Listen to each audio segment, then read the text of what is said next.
Mom's back at it again. We got another mower from another board member to replace Mark's mower. I think she's quite a bit worse for wear. But we'll give her a poking at. Couple things wrong, but I think I can get to them. And I think there may actually be some divine provenance. And we may actually be able to do this without spending any money except for a battery. We'll see. Tune in. Oh yeah, free tire. Well, I don't think it's gonna work, but we'll give it a whirl. I mean, it's better than spending money. Alright, well there it is.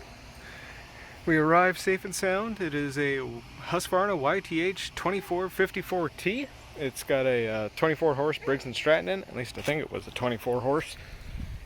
It's an Intech V-twin. Wherever it is. Yep, there it is, 24 horse. And she rolled forward some. She's a bit beat up. Deck's pretty close to being shot. I think it's a 2006. You know, Zerk fittings on the spindles. Ain't looking too hot. Quite a bit of rust. Seats in the back of the car. Seat's in great shape. It just ain't glued down anymore. This tire has seen much better days, but I think it can be tubed or maybe even just over slimed. I'm not certain about this one. I'll probably still try and tube it, but I think that one's gonna need to be replaced. And yeah, free mower. Well, it ain't mine, but I get to work on it for free, I guess. I guess technically I get paid, but whatever, I digress. See, gas smells like paint thinner. It ain't running at least 2 years, so it's gonna need to have the gas pumped and some, you know, equally old, rotten, non-ethanol free boat gas dumped in it instead. Doesn't have battery.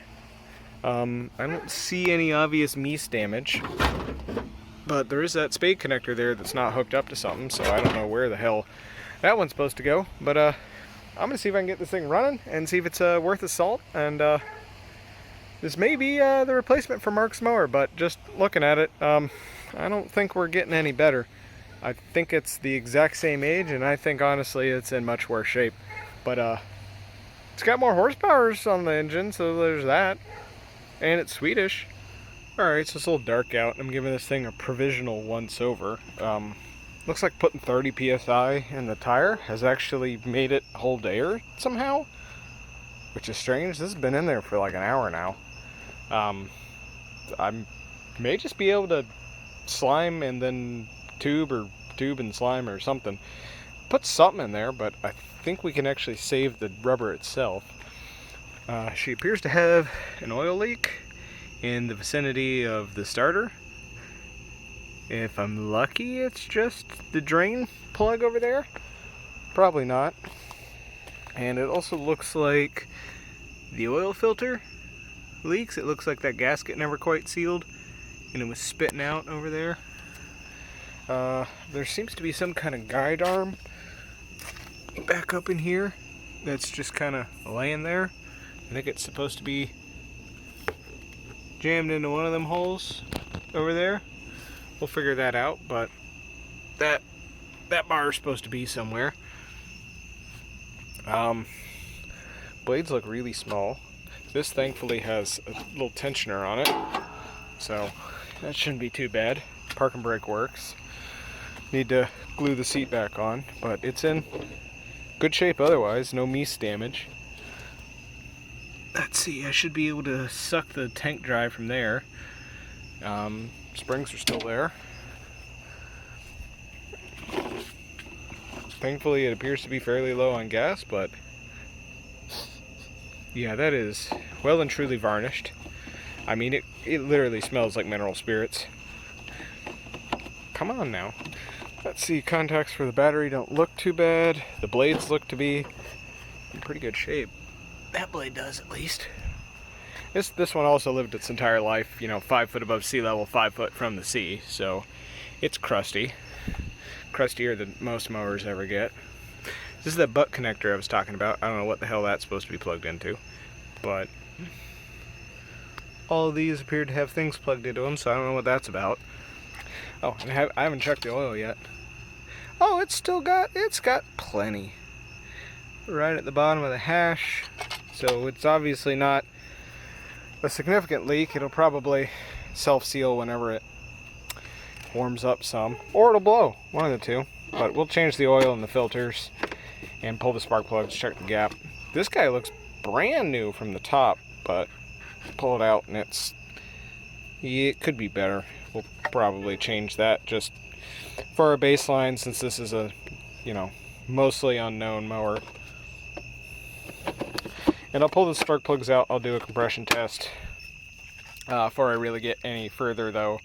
Then we go grab my dad's mower out the garage, huck that battery in here, or I'll just get lazy and I'll hook up the boat battery to it with jumper cables, and just give her a puff of ether right down the throat and see if it touches off. And then we know from there that we're good on everything, and it's just a matter of getting gas in there and, you know, inspecting on everything and making sure all the finer details work. So I'm gonna go run down to the shed, throw that old tire in there, see if I can find the other old tire we have. If I'm lucky, it's another 28, 10 and 8 or whatever the hell these are, and I won't have to buy one, or I can at least swap that one out, but we'll see. So anyway, I'll do that. Well, regrettably, these old tires I got over here are 18 950 and 8s, so they're not gonna work. Well, hell, guess I gotta spend money on a tire, tubes at least. Well, at least I did one thing tonight. I hooked this guy back up. I'm assuming it goes into that hole right yonder, because everything else lines up, and keeps this guy from going side to side, so I can only assume it's in the right place, I hope. Alright, well, curiosity got the better of me, so if she cranks, if we get power on, ooh, how many hours we got? 0. That ain't a good sign. But if she cranks, we'll give her a snort of ether and see if she at least pops off. Well, I don't think we have a good contact on these, personally. Oh, was that a spark just now? Well, that ain't a good sign. Alright, we move that below the terminals. Take 2. It's even worse now. We don't even have anything on the voltmeter. Oh, maybe that's why. Alright. Take 2. Got the hour meter.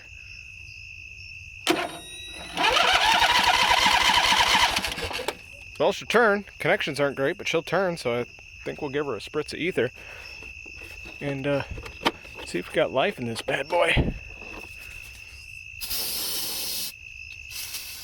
Way too much, which means just enough.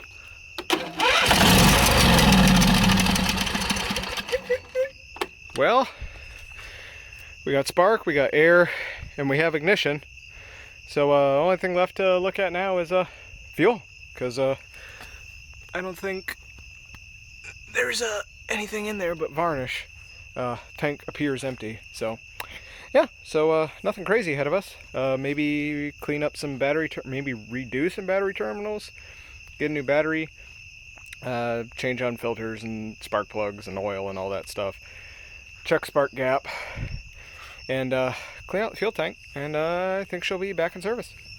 Alright, well, I had to go to 3 stores. I don't know why I had to go to 3 stores, but for some reason everyone's been out of lawnmower batteries for like the last 3 weeks. I had to buy a mower or battery for a mower last week. But anywho, we finally got one at Advance Auto. Both Tractor Supply and Walmart were entirely out. Damnedest thing. But anywho, got a battery, got slime, got about a half gallon of old rotten ethanol-free boat gas that I dumped like a 15-year-old thing of fuel stabilizer in, which I'm sure had destabilized. So I don't know, my mower ran fine off of it, so I think it'll be fine. So I think I'm just going to dump that in the gas tank, slime up all the tires, put air in it, huck the battery in, clean up terminals, tighten that down, and crank it, see if it runs. If it does, run around until the tires go flat, get the slime all distributed, and see if the thing cuts or not. I hear the carburetor might be messed up, so we'll dig into it, we'll find out. Alright, new battery's in. It works, so let's put some of this nasty old boat gas in there, just enough to run her around. I'll pour some fresh stuff in there whenever I can see that it's actually feeding into the carburetor. God, I hate these no-spill cans. spill so much shit. Just trying to get them to stay on the damn lip of the gas tank. So she's just getting a whiff, not a lot. Then I'm gonna hit her with some starter fluid and just bottle feed her until I see fluid coming into the fuel filter. Then I can verify that the fuel pump works. Oh, look at that, nice and yellow. That's what lawnmowers like, yellow, old boat, rusty boat gas.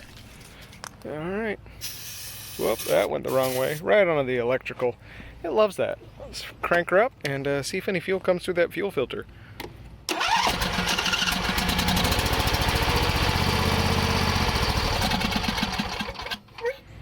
I didn't see nothing move.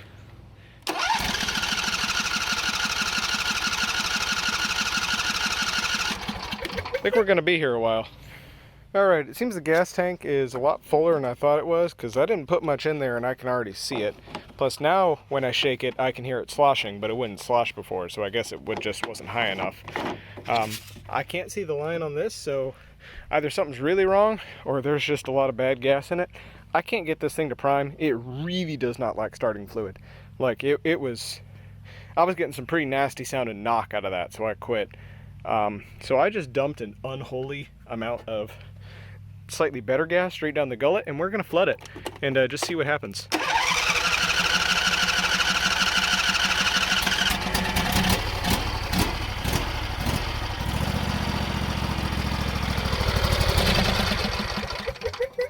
I'm seeing nothing in there, so I don't know if it's even pulling anything through that line. It doesn't really look like it. I may need to disconnect this line from the fuel pump and suck on it, see if anything comes out, prime it. Or it could be that the fuel pump's bad. It's kind of in a hard spot to test. I'd have to pull it off because it's just connected right here to the valve cover.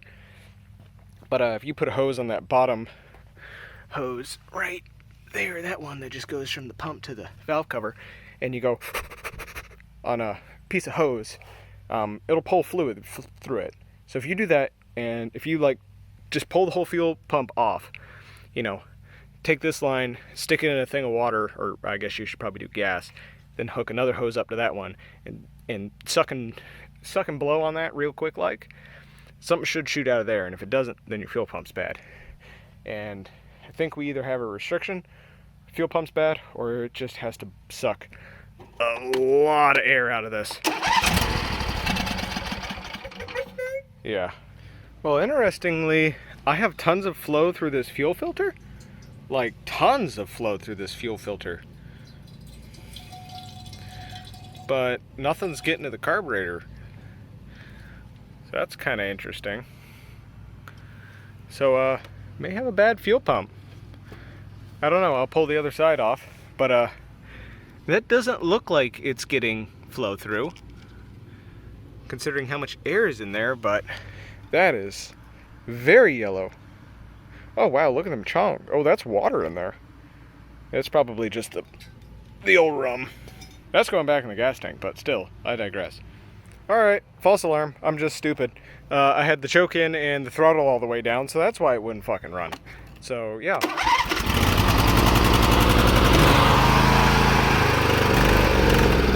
They don't like that old gas.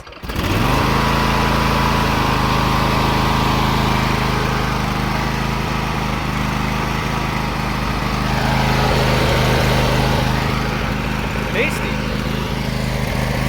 So that's just the old gas that's causing it to run like shit.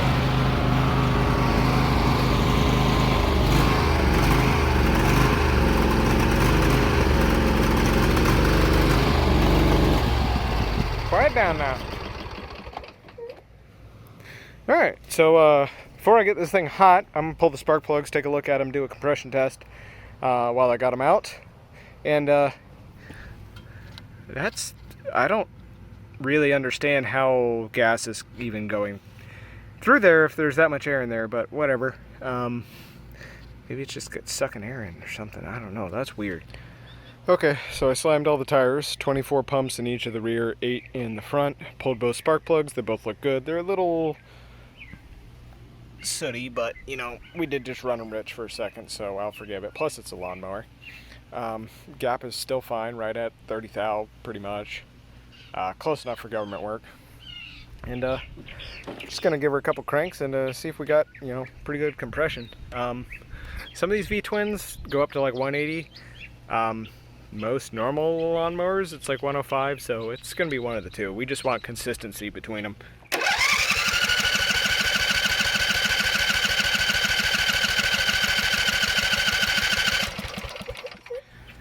Alright, so it looks like she's miking out at 140. So we'll see if the other side is the same. Alright, that side's plumbed up.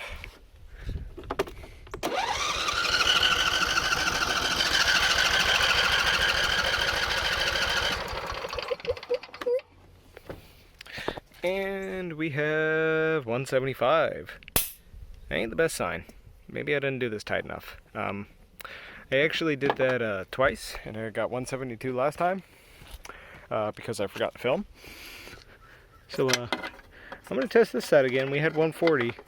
That ain't good. That's like 30 something PSI off. It could mean she's mostly toast. All right, once more, same as before.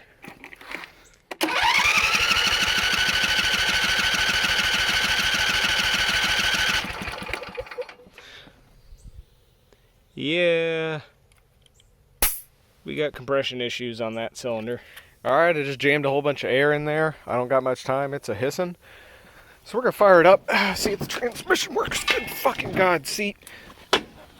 Oh God, I gotta glue that down. So yeah.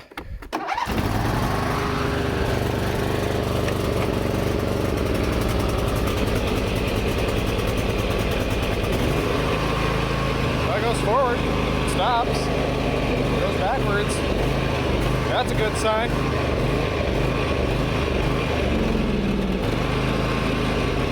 It's a cut. Kinda.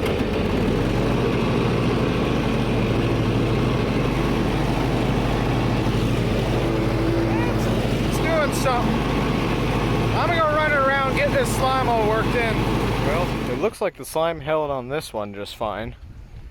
So, I think that'll be good without a tube. Put slime in the front ones. They look pretty new to me. Well, they look damn near brand new, so I have confidence they're fine, but, you know, it's a mower, might as well throw slime in it. Pretty sure this is going to need a tube. So, you can definitely feel the lack of compression on one of those cylinders. This motor seems down quite a bit of power. And you know, when you kill it, you can also hear the difference in compression whenever the engine's, you know, dying down. You know, it's like a galuk galuk galuk galuk. Yeah, it's just, this one's in a lot rougher shape than our other mower, but I think it's good enough to cut grass. It seems to have, you know, enough power, but it is definitely not a replacement. It is a backup, utterly and wholly. Alright, we got a tube and did a bunch of other things. Was only able to get one tube, so we're gonna have to make slime work on that one, or I'll have to buy a Chinese tube and throw it in there. Came up in here, drained the entire fuel tank out, about 3.5 gallons, poured in 2 gallons of kind of fresh ethanol free. It's boat gas, it doesn't go bad. Replaced the fuel filter. As you can see, a lot more fuel in there. Flow seems to be a lot better now. What else? Greased all 3 deck spindles, greased both spindles on the front wheel. Just drilled holes in the seat and zip tied it on. It ain't going anywhere. I was going to glue it on with some liquid nails, but my tube was totally dry, so I just said fuck it. Kind of a shame. Seat was in really great shape, but whatever. That'll last a month for the UV pops it. It's good enough.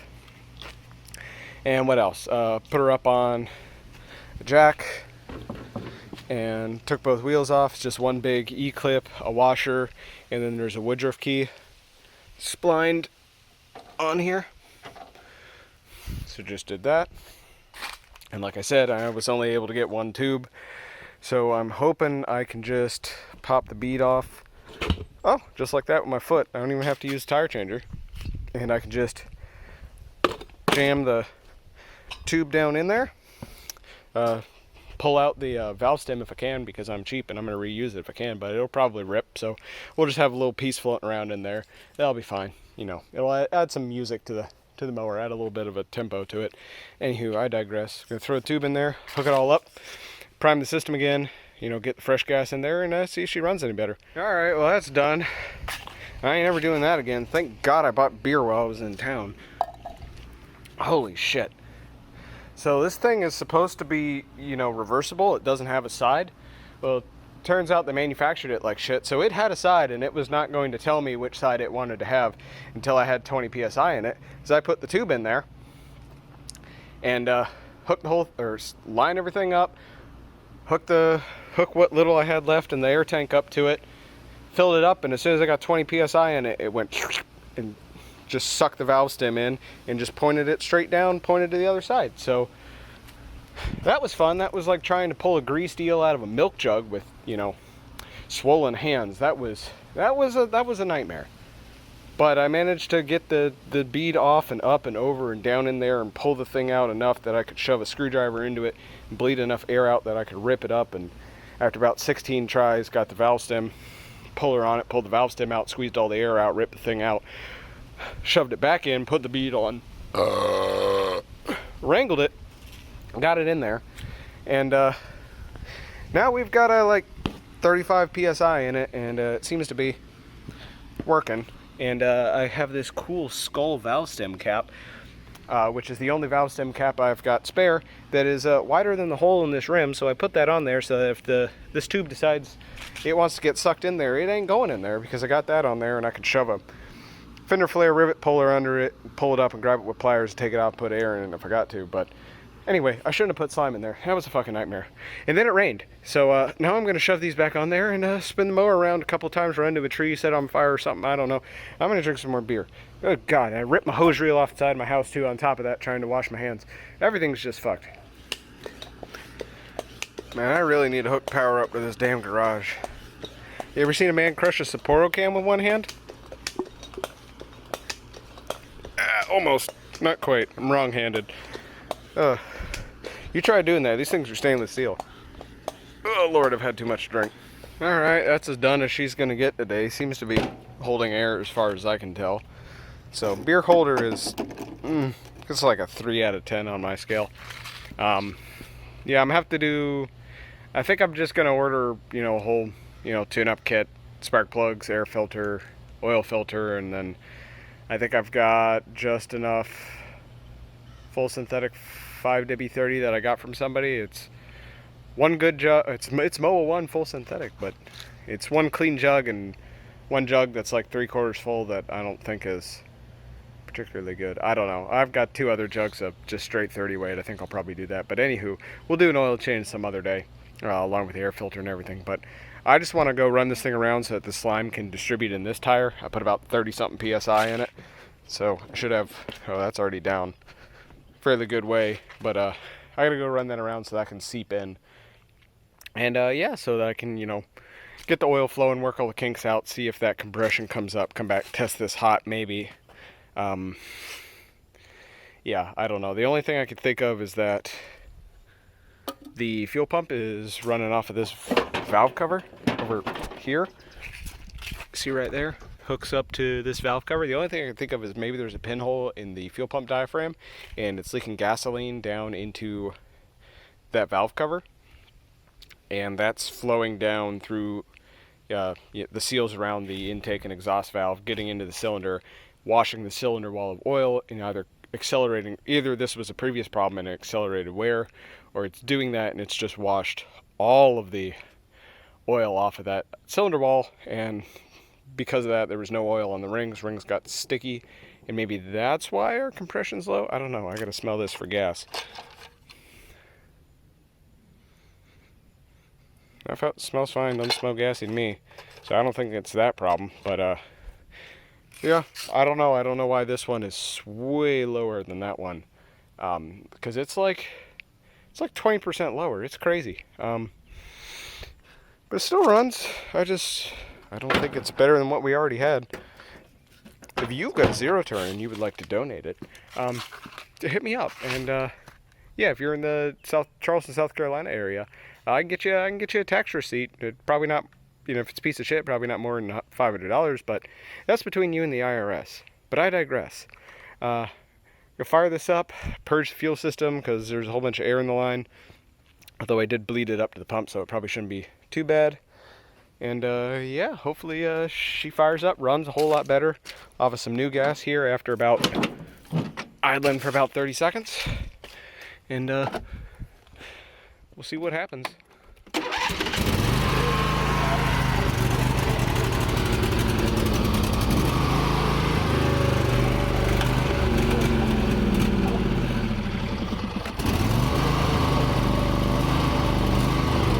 Dog don't like it, that's for sure.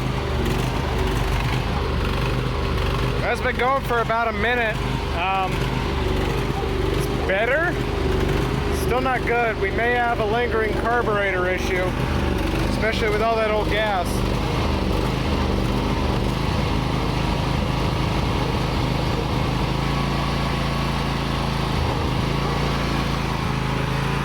Sounds good with the choke 3/4 of the way out, so we either so we might have a plug in the jet and it needs me to choke it, you know, reduce air intake because it's not getting enough fuel. I don't know. Starting to backfire. Let's see if she does it low.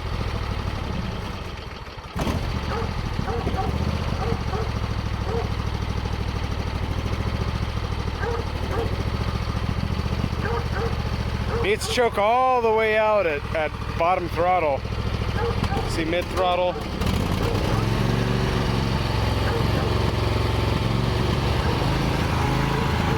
That could just be the terrible compression. I don't know. Maybe if I'm lucky, it's a head gasket. But she's overhead valve, so that's going to be a pain in the ass. Because it's not just like, come on now. I don't know whether that's a misfire or backfire.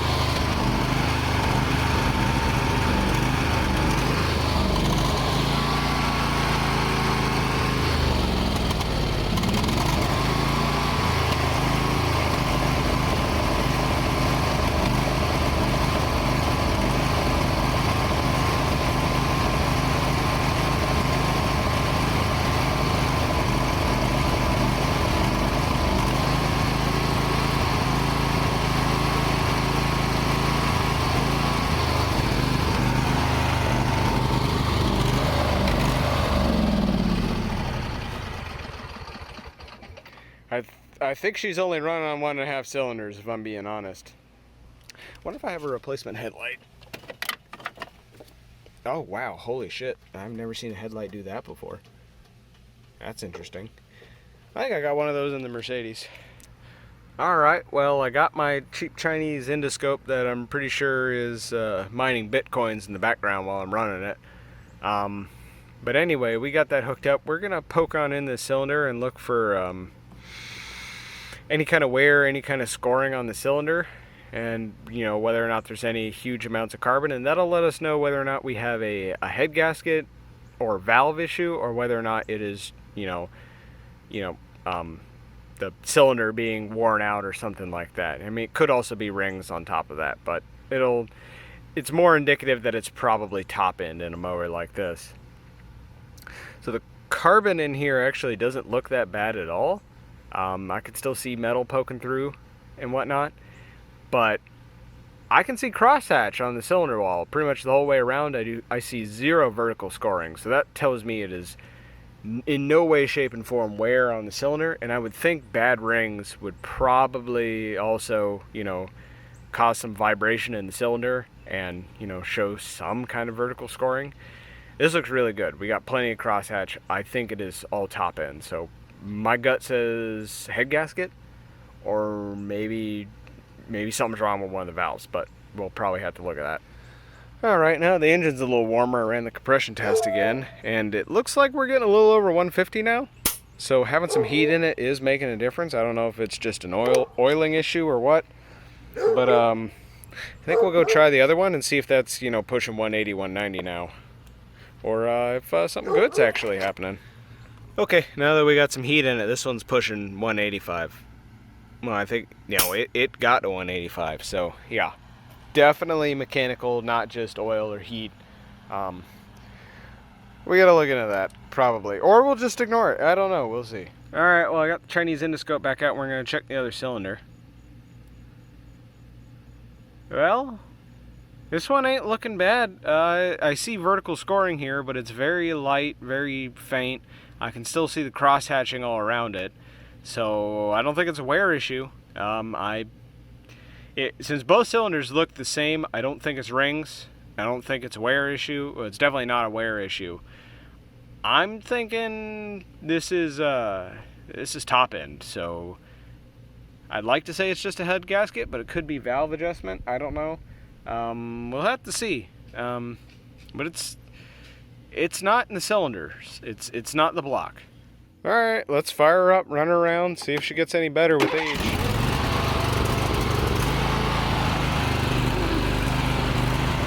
Man can dream.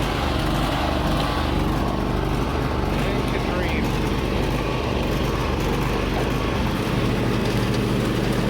Really, just for beer holders and stuff. Don't even hold the smell up. But even with the surgeon, it's doing well, just mowing all this crap. It ain't bogged down yet, so it's got plenty of power. It's just missing some of it.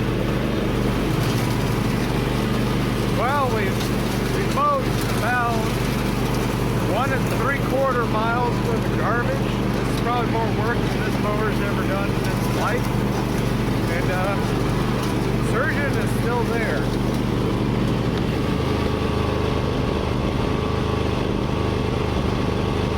It's a little better now.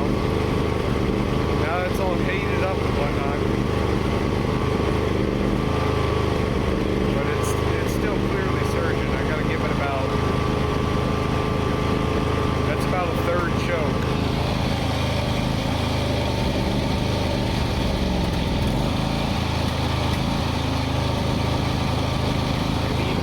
Half choke, 40% choke,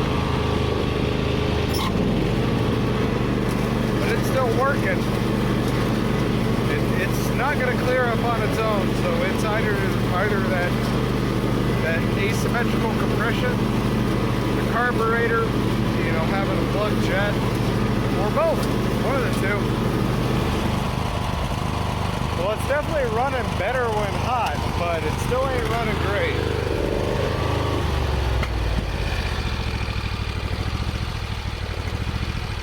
It'll run with the choke off at idle now.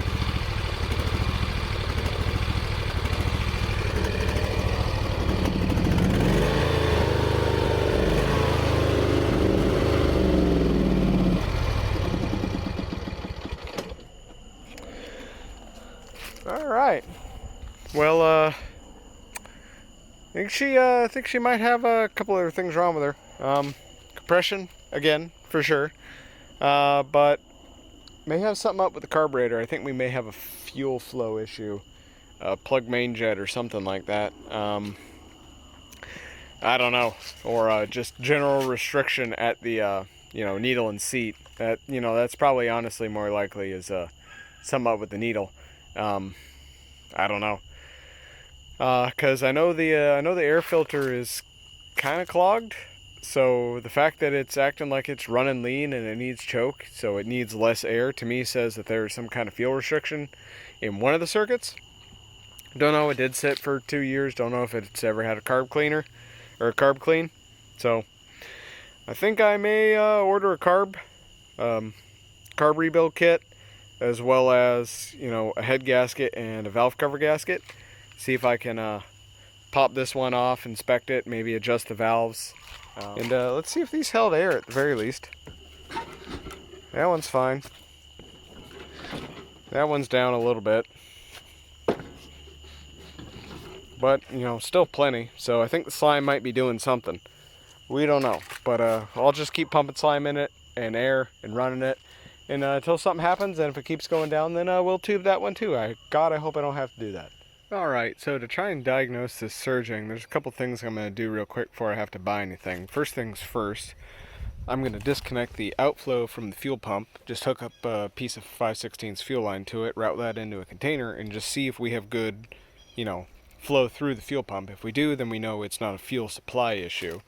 Because I think we have two things. I think we have low compression, and then I think we also have a lack of fuel. That the low compression is probably exacerbating the symptoms of. So I'm going to test that so I can get some gas. Then what I'm going to do is pull the air cleaner off like this, and this actually has dual intake. So it has a butterfly valve for each cylinder. So it could be that just one is getting starved. So what I want to try and do is take this little squirt bottle right here and just spray into one side and see if it's one cylinder not getting enough gas, or if it's both cylinders not getting enough gas. If I sprayed it in one and it gets more uneven, and then I spray it in the other and it still is uneven, and then I spray it back and forth between the two and it runs fine, then we know it's just a fuel supply issue. But if I spray it into one and it smooths out, then I know that, one cylinder is running lean and that's what's causing the imbalance. Or it could be the compression. But also on top of that, I'm going to pull both valve covers off, take my feeler gauges, and see if we have good clearance. So I have a feeling that the compression is just valves being misadjusted. It's supposed to be 5 thou for both intake and exhaust on both sides, so it'll be easy to check. So I've got a whole bunch of gauges, so if I can stick a 14 thou in there, then yeah, probably a hung open exhaust valve or something like that. But anywho, I'm gonna get to that. All right, well that's been routed, so we're just gonna pull out choke, crank it up, and hopefully it should be able to run off what's in the bowl long enough for me to see whether or not we're getting good flow out of the fuel. So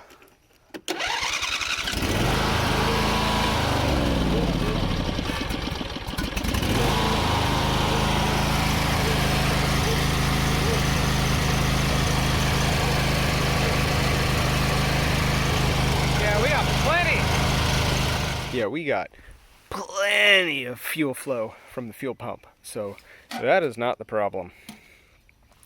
So not fuel supply, so it's fuel delivery then, or potentially compression, and the unevenness is causing everything to run lean. So let's look further. Alright, so I've got the valve cover off of the weak cylinder, and I've got the spark plug out so I can see the cylinder. I've got it about halfway down the compression stroke, I think, or no, this is the intake stroke right now, because the intake is rock solid, but we have slack on the exhaust. And I've got the 6 thou feeler gauge and the 3 and the 2 stacked up to be a 5. Supposed to be 5 thou, and if I check, the 5 thou goes right in there with minimal resistance. That's about perfect, and I can force the 6 in there if I try. It's supposed to be between 4 and 6 thou, 5 nominally. So exhaust is fine on this one. So it's not a hung open exhaust valve. And if I take this and keep turning her like so, we should be coming up on the, now I think we should be coming up now on the compression stroke.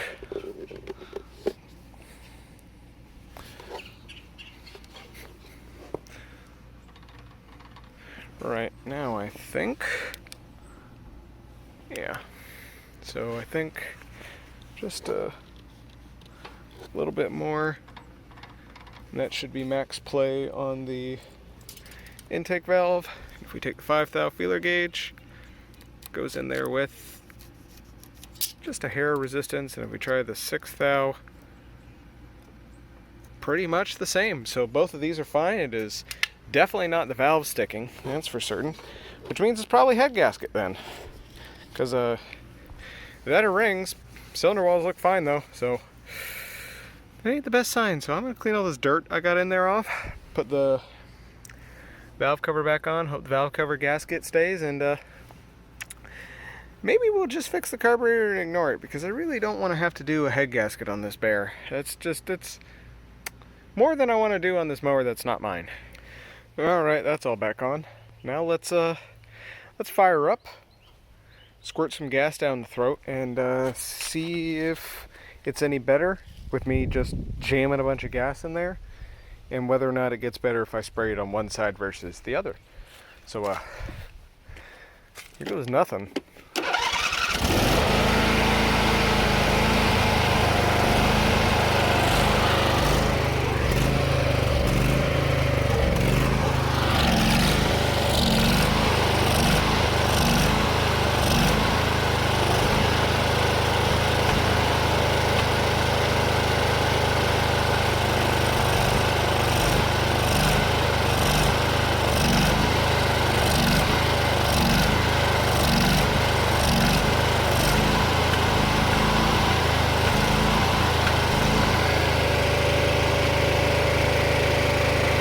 Definitely wants more gas.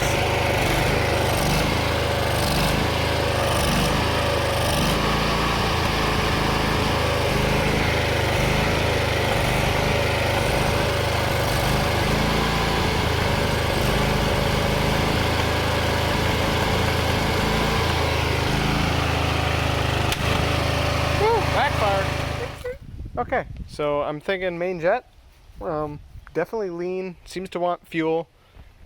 Just, you know, hemorrhaging it in there seemed to really smooth it out. So I'm going to run under the assumption that we have either a clog needle and seat and it's sucking more fuel out of there than the carburetor can supply, or we got to plug main jet and it's just not getting the gas it needs. Although it ain't really running any better at idle, so it seems to be total fuel supply, not just supply from, you know, the idle circuit versus the main jet. But I digress. We're gonna have to pull the carburetor apart and fix it. Doesn't seem to be an unmetered air leak on one side versus the other. Although I couldn't really spray that as, you know, directional as I wanted. Seems to me just to be not enough fuel and not too much air. All right, well, we came over to the other one and I just finished setting the top valve lash. These were like 10 or 11 thou, so maybe that's why the compression was off on this one. Maybe it's supposed to have a little bit of leakage and wasn't having that anymore. So anyway, I just set the top one. It's now at 5 thou, pretty much on the mark. I've got the 6, the 4, and then a 2 and a 3 doubled up on top of each other to make 5. 4 slides in, no problem. 6 has resistance, and I can, if I line this up right, slide the 5 right in. So we're just going to do that again to the bottom. It's a 13 millimeter and a T40 in there. So you just loosen up the 13 millimeter, turn in the T40, tighten the 13 millimeter, check it, rinse and repeat till you got it right. All right, so just to show you, I've got the 6 and the 4 right on top of each other, and I can just slide them right on through there with just a little bit of resistance. So that's right at 10 thou right there, and needs to be half that. So we're gonna go about adjusting that. And I also just found out that I had the 6 and the 4 stuck together this whole time, so maybe that that I may need to go back and change that valve lash. That one may not be as close as I thought it was, so I'm gonna double check that one. But I think that was a lot closer. I think it was like 7 or something, if that was indeed messed up. So we'll double check the other side, but I'll finish up with this one first. All right, so I got the other one off and I'm double checking. If I take the 4 thou, put it down in here on the exhaust valve, it'll slide right on in. And if I line it up just right, get the 5 thou in there. It's gotten a little colder out, so, but that's close enough. Top one's about the same. Now if we check the intake, as you can see, 4 goes right in, 5 also goes right in. But if I take a 6, just barely. So there's a non-insignificant amount of resistance. So I think I might just see if that'll take a little more torque. Yeah. That should probably,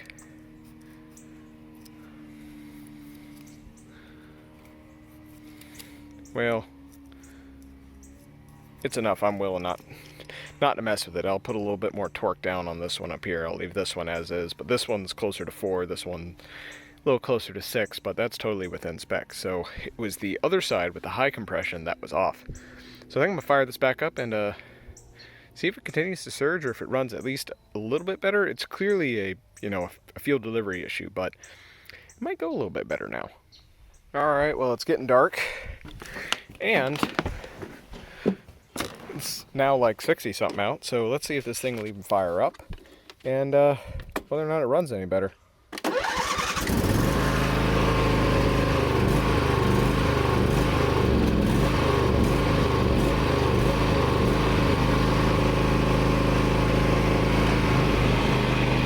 Who knows? But I definitely got to rebuild the carburetor, so I guess we got to load up the parts cannon.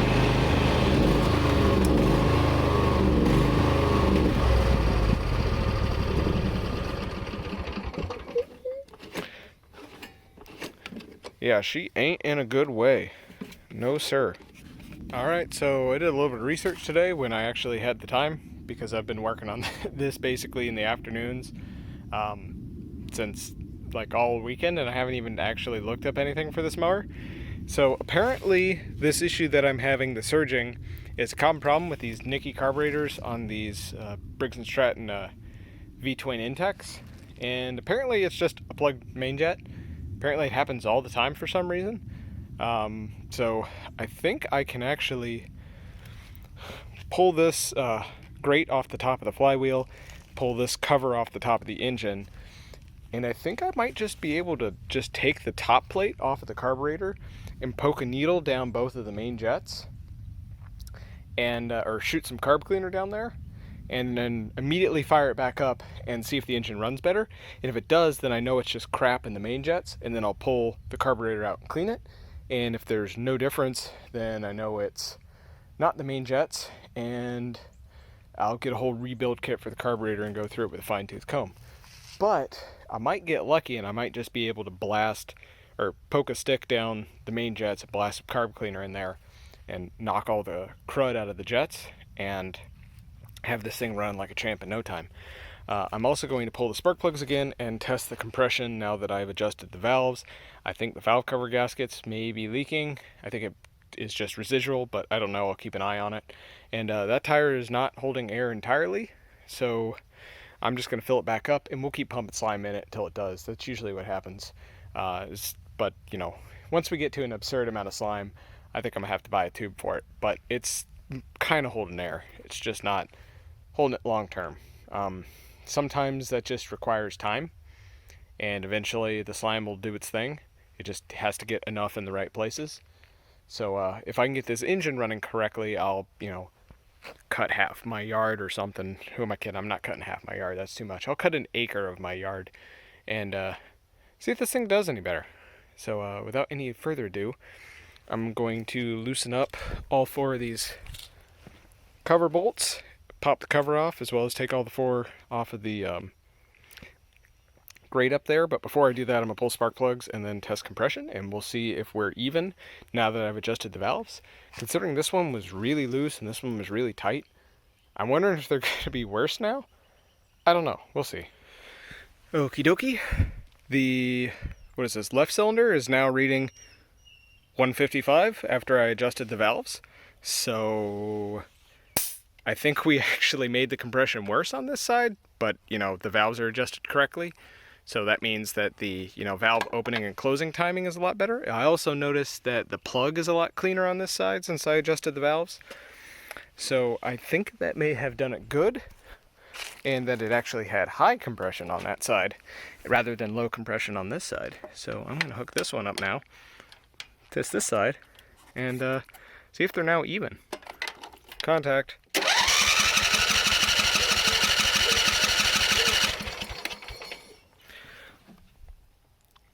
So yeah, now this one is reading 142. So now they're within spec. So it looks like there's supposed to be a little bit of bleed on, I guess, the exhaust valve. And that one had just walked at a spec, so it had high compression. So yeah, that may have been like parasitically taking power out, and maybe that's why it was running better or something. I don't know. That one was running black, so clearly that one had plenty of gas, and this one has always looked clean, so I'm guessing that this is the one with the plug jet, or they're both simultaneously plugged. I think they may simultaneously be plugged, probably from sitting. But anywho, now I'm going to pull this off and that off, and then this top cover off. And hopefully that gasket doesn't explode immediately, and I should be able to poke in there and jam something down in those jets, or shine a flashlight and just see if they're clear or not. Alright, so I got the top cover off. Turns out there is a 5th and 6th bolt on there, and I've cleaned up around this top plate on the carburetor. As you can see, it is indeed a nicky. This is left, this is right.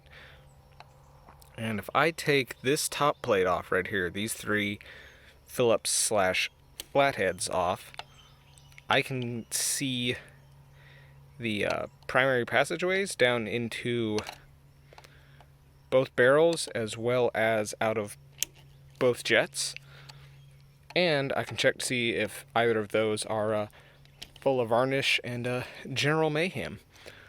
So I am going to carefully pull these off and not lose these lock washers that are on here.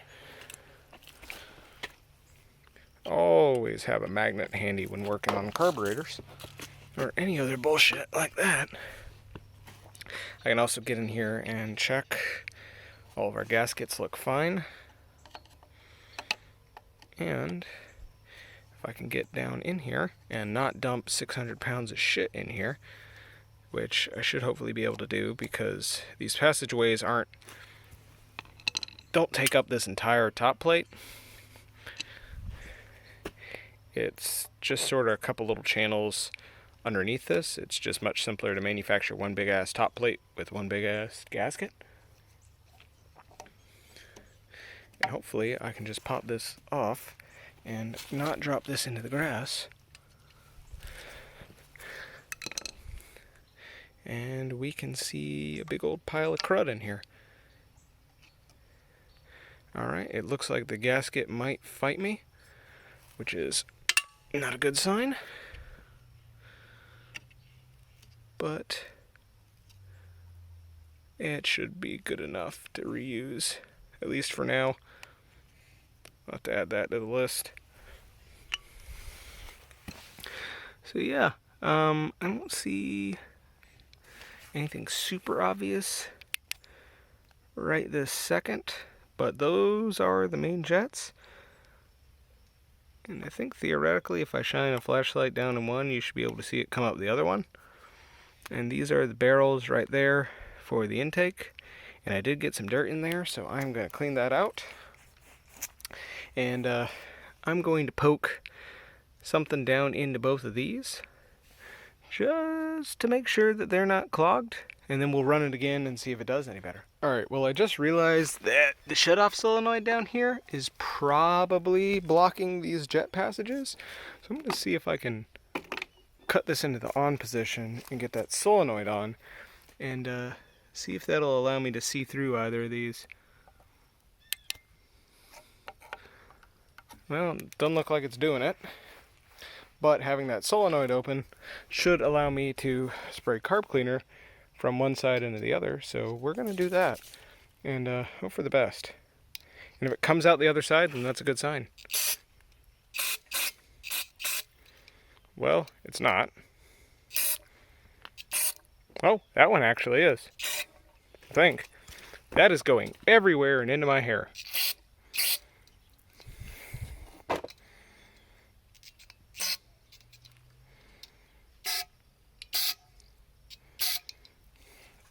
Well, that might do something, if I'm lucky. By the way, kids, always engage your safety squints before you do something stupid like this. So now, when we fire it up, it'll be hyper rich and it'll knock immediately. But maybe, just maybe, it'll be clear. Well, I'm gonna go find a little piece of wire and poke in there, and I'll catch you back when I'm ready to fire it up. Alright, so I was able to find this piece of just electrical wire. Very, very, very, very fine gauge. And I was able to get this one. I tried a different one. I don't know where the hell I threw it. Oh, there it is. This one, which was way too thick, I was able to get this one through both of them to the point where it would go in easily. and then I sprayed carb cleaner down both holes until I heard gurgling. Because if it was gurgling, that means it was getting into the bowl and it was pressurizing the bowl and the bowl was gurgling. So I called that good. And now I'm going to throw everything back together and we're going to see whether or not it runs any better after 5 seconds, because the bowl is now full of carb cleaner. And will probably run very weird. And I'm sure the governor will love that. But anywho, I'm going to put all this back together, fire it back up, and see if we are any better or not. Alright, that's all back together. Let's give her a couple cranks with the choke off, just to try and blow all that carb cleaner out if possible. And we'll see if she runs any better for a minute or two. She likes that carb cleaner. Alright, out of the carb cleaner, let's give it another shot.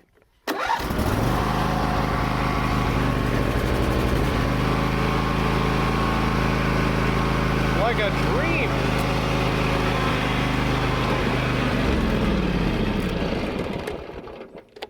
And then she's dead again.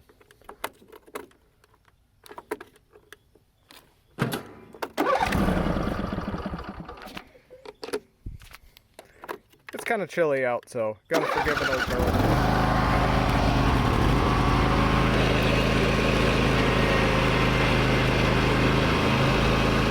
I'm gonna run around, get her hot, and come back and tell you if she's generally improved.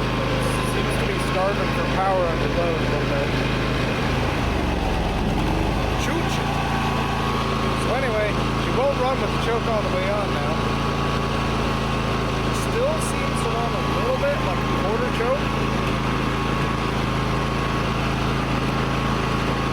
Oh, actually, yep.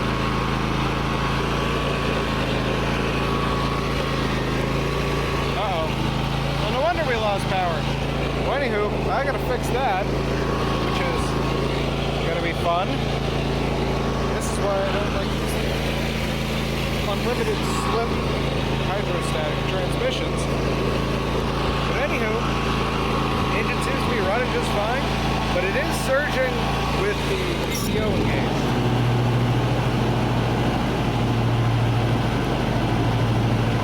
Maybe not anymore. Maybe all she needed to do was warm up. Anywho, I'm gonna go push this over there and put some air in it. Catch on the flip side. Alright, that's back on the rim. This mower's really starting to piss me off. But anywho, probably going to need to end up tubing that tire. I'll run her around the yard another day, see if she's still running alright. But she was surging with the PTO engaged. I don't know if that's going to go clear up with time or what.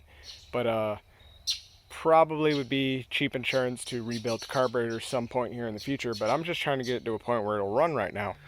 Alright, so I'm out here just double checking valve lash, and it's a good thing I did. This one was just a little bit too tight. Apparently it's critical that you set it all at exactly 1/4 inch below, or 1/4 inch of piston travel below top dead center on the back half of the compression stroke. So I have got the piston just 1/4 inch down, and I have just gone by and double checked everything. I can take a 4th thou, slide it right in there, both of them, and if I take a 6th thou, it'll go in with a little bit of resistance. So I think I'm just going to add a little bit more torque onto each of these, and they should be perfect. And then I'm going to go over here, do the same on this side, just make sure they're all correct. Then I'm going to double check the compression just to see if they are still the same and if they're any more even. And also I broke a spark plug. So that's the first time that's ever happened to me. You know, not through, direct negligence on my part. But thankfully, a compatible spark plug is an Autolite 5224, which is what goes in my Jeep, or what I used to use. However, the only spare spark plugs I have are pretty wore the hell out. And I think that guy's like at 5 or 50 thou now. So I'm going to bend the hell out of this and get it down to 30 thou, and we're going to throw that in there, and that'll be good enough just to run it for now. But I ordered a tune-up kit and all that stuff, so we'll have new spark plugs here shortly. So that was a bit serendipitous. Alright, well that lash is all set. Let's test compression real quick, see if anything's changed. I think it was like 145 yesterday. Alright, that valve lash has been set. Let's test compression again.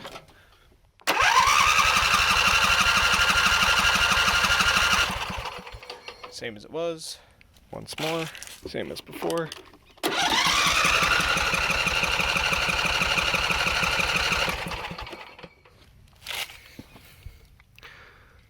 And like 156, 7. That's within spec, as far as I care.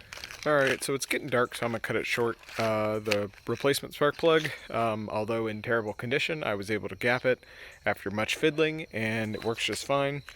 But we are massively lacking in the power department. She will run evenly with the choke all the way in, but she only seems to be getting about 85% of her top speed. I think it's averaging like 4.5-ish.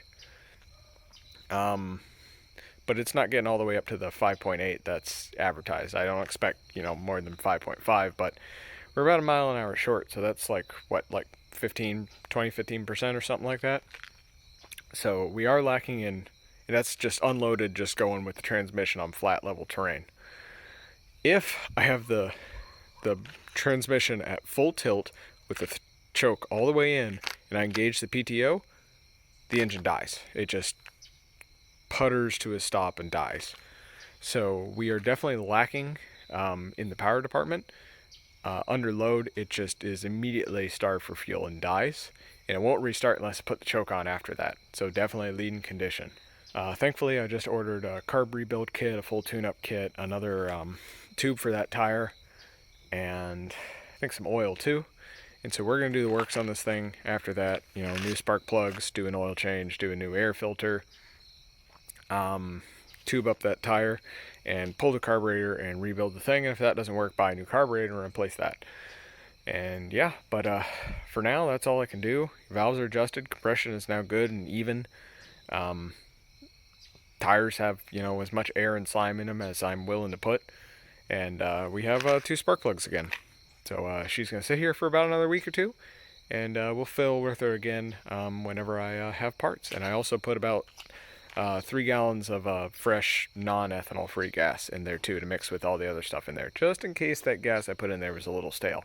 But it was ethanol free and it was boat gas, so I think it was fine. But I digress. We're going to wait for parts, and we'll come back with a tune-up. Eagles.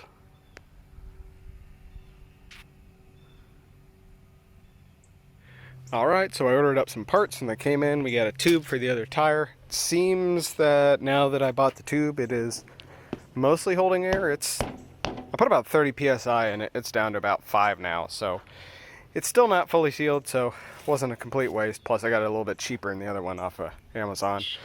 I got a Chinese carb rebuild kit, so that should hopefully allow us to put the thing back together.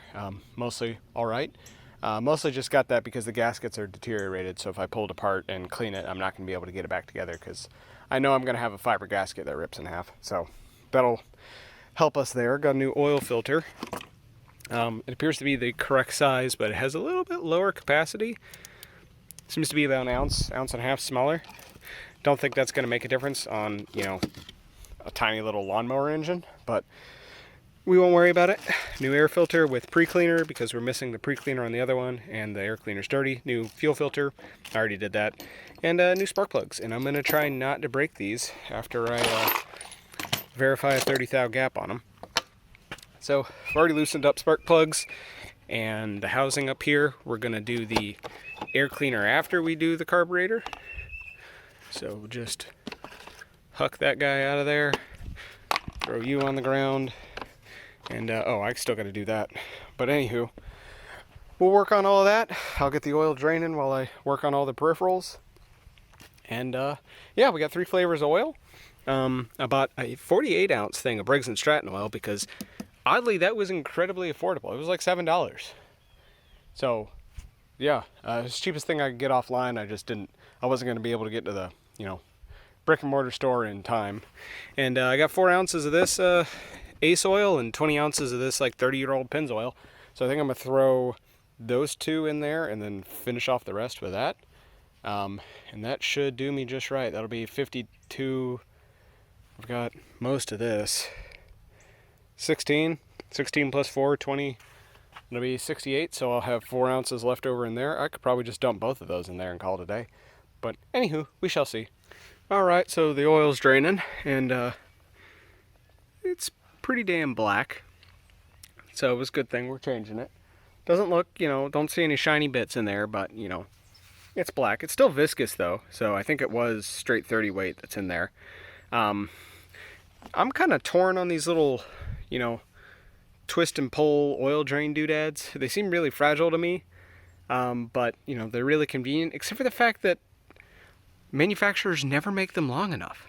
That stops like a 1/4 inch, from the way, or of the way from, the edge of the damn mower. Why not make the whole thing like go in like a 1/2 inch, and then when you pull it out, it sticks that far past the frame so that, you can drain straight into something. You don't have to cut up a seafoam cam and shove it under there, and then, still have it flow backwards onto the fucking frame.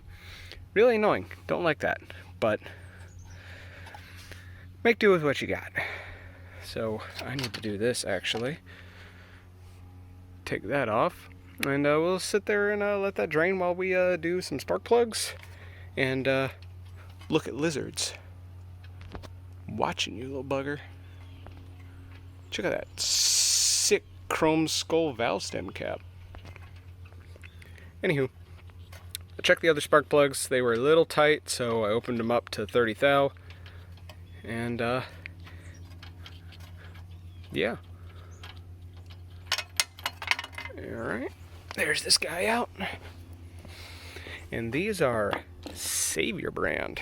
Never heard of them before, but probably Chinese. Alright, new spark plugs are in, old plugs are out. Here's the tube I got. I learned from my mistake, and I bought a tube with a metal valve stem with, locking nuts so that I can, clamp this down and it can't, sneak away from me and go on in there. So I'm going to pull these off real quick, and it's actually a Firestone. Oddly, it was the cheapest one I could get. Very strange. It was like a $20 tube. The slime one I got didn't have a metal valve stem, and it was 25 bucks. But anywho, I digress. I'm gonna jam this guy down in there, lock that up, pump a bunch of air in it, and hope for the best.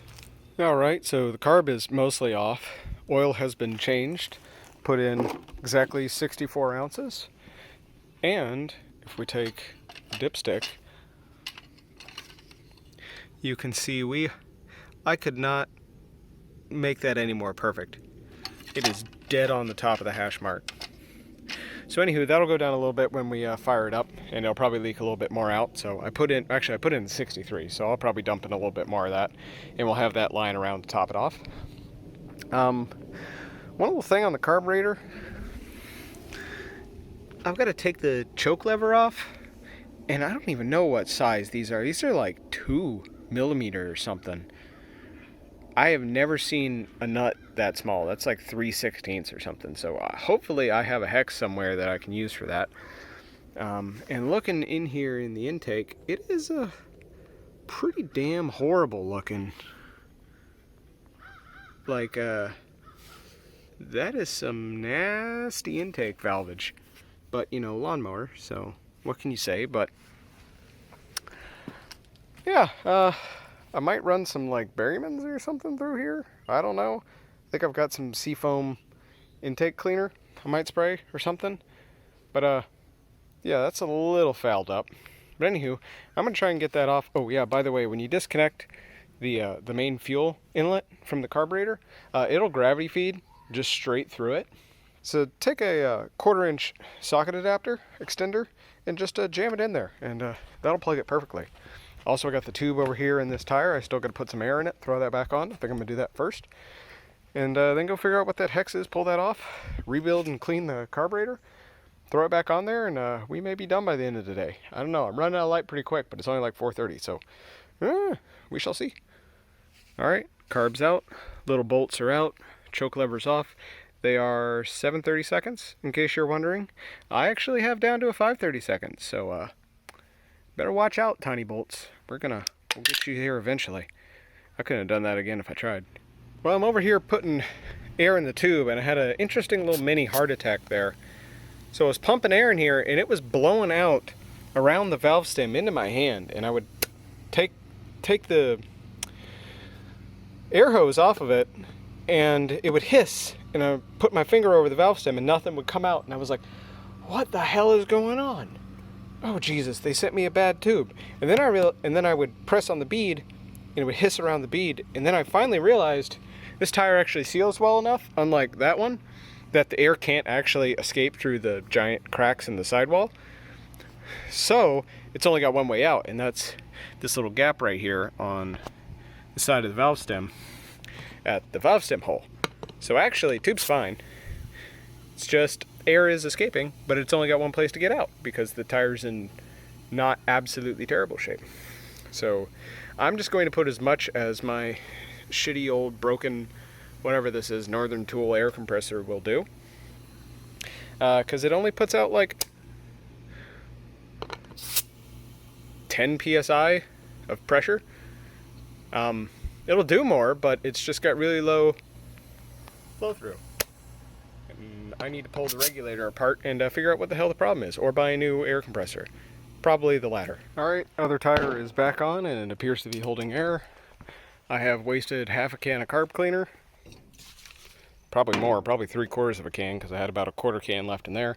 Just getting the mung off of the outside of this so I could feel confident enough to open it and not make it worse. And we're going to tear into this and just replace everything I possibly can and just pray. That's all a man can do. And drink. Pray and drink. Nothing pairs with brandy quite like the smell of old gasoline and cheap carb cleaner. Alright, well, I've got the carb as far apart as I'm willing to take it. Can't take the solenoid out because that gap is too tight, and I'm not going to go file on a wrench just to take that off. I don't care enough. Plus, I don't have a replacement one of those gaskets down there, so we're going to ignore it. Unless that's supposed to be a round one. It might be one of these? I don't know. Maybe? No? I don't know, but I didn't get a spare one of those. I got a bunch of parts that I don't think I'm supposed to have, so I think this kit was for like all the different Intex. But anywho, just were pretty crowdy. I've cleaned them out. They look way better now. Turns out I was actually cleaning out these guys right here on the bottom when I was poking with the wire, and not these right here, so that was probably the crux of the problem. Carb cleaner melted this gasket here and that gasket there. Thankfully I have replacements. And yeah, needle is actually plastic. I've never seen a plastic needle before, and it's pretty nasty, so we got a replacement. We'll fix that. Don't know if it's going to sit the same or not, because it seems to be way taller, but whatever. I don't really care. I seem to have these things, and I don't know what they're for. I haven't seen anything that looks like that on here. I also have like 2 restrictor plate gaskets, which don't go to this, and I have an extra set of other gaskets, so whatever. Cool beans. Everything's scraped up pretty good. This bowl gasket was pretty terrible. We'll just throw it back together, I guess, and hope that it runs better. I haven't touched any of the mixture screws or anything like that, so it should be good to go. Oh, I still got to blow carb cleaner through there, through the seat, but still, yeah, I'm going to clean up stuff a little bit more. I have not cleaned this up super well. I don't think I'm going to, because it's caked on there. That's mostly rust. I'm just going to ignore it. And yeah, throw it back together because I'm running out of daylight. Alright, well, I may or may not have got carb cleaner sprayed directly into my eyeball and reflexively panic dropped everything and ran inside and washed my eye out for 5 minutes. But yeah, we're going to finish this up real quick. I don't know if I broke anything, but I dropped this thing like straight down.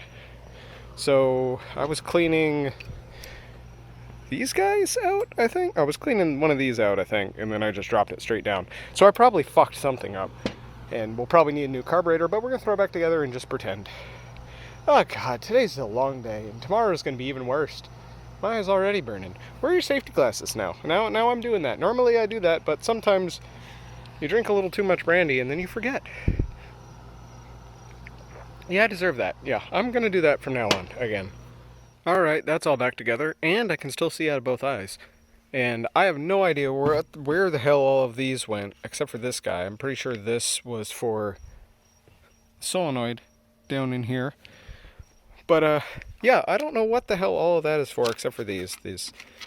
I had to reuse the old pin, replace the needle and seat, or replace the needle just because we'll pray that doesn't leak. But yeah, I got no idea what any of that is for, except for these. These are replacement or spares. Yeah, so we'll just pretend we didn't see those. I don't know if these are supposed to be for the emulsion tubes or what, but I didn't have any on there, so I'm not putting them on there. And I'm just going to throw this back in the mower and hope it runs. And if not, we'll buy a new carb. Alright, it's all hooked up. Let's see if it works.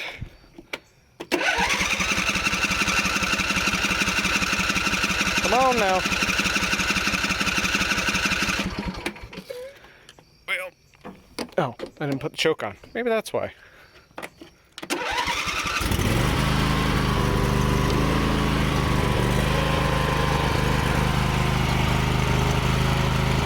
A little bit better.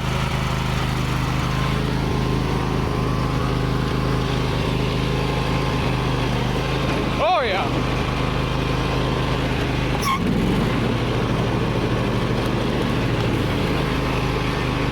Scads of power.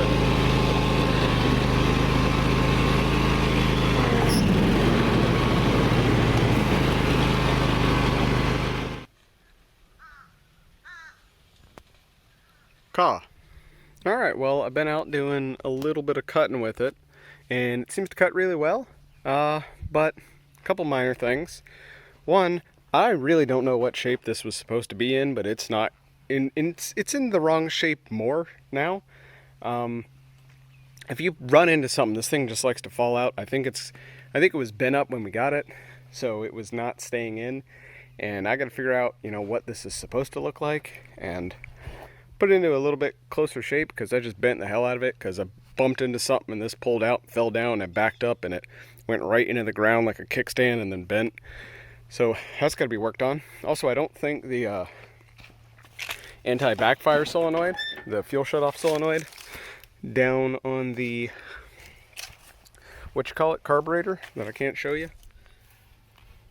That guy down in there, wherever, you probably saw it. Don't think that's working, because it's about 50-50 when I shut the engine off. It sounds like a damn gunshot. So it's obviously dumping fuel into the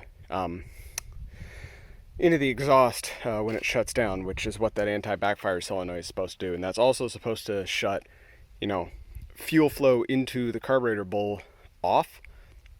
Well, fuel flow into the jets off whenever the engine's off. But if that's stuck open, then I gotta also, keep my eye out for gas in the crankcase, because that can allow the tank to gravity feed and push through the needle and seat up into the jets and out into the intake. And as long as the needle and seat works, that shouldn't be a problem. But if the needle and seat fails open, then it can just force gas up into the intake and down into the valves. And I think hopefully it should just wash out of the valve covers. But if, the thing is parked at an uphill, it can roll down into the crankcase and fill your entire crankcase up with gasoline, which is not a good thing. But anywho, I'm going to poke around with that thing. It looks like this guy is leaking. I don't know whether it's super leaking or just a little leaking. It looks to just be a little leaking. So I'm going to ignore it for now unless it gets worse. But yeah, still have oil in it, I think, mostly. Alright, well, I didn't bother looking at the, manufacturer parts diagram. I just made this straight because based on the geometry, pretty sure it's supposed to be straight. This is supposed to go through a hole, and this is supposed to connect, straight in at me like that, and then this is supposed to go into a hole straight in like that. So I'm pretty sure it's supposed to be straight, or at least something close to it. So we're going to jam this in here, see if it works, and if it does, then good. And if it doesn't, I'll actually look at the diagram. And I'm sure I'll look at that later after I've already done everything and cut, 3 acres out here. But I ain't doing it right now. So yeah, just go in. All right, well, that's back in, and it certainly looks a lot better. So we're going to get back to mowing.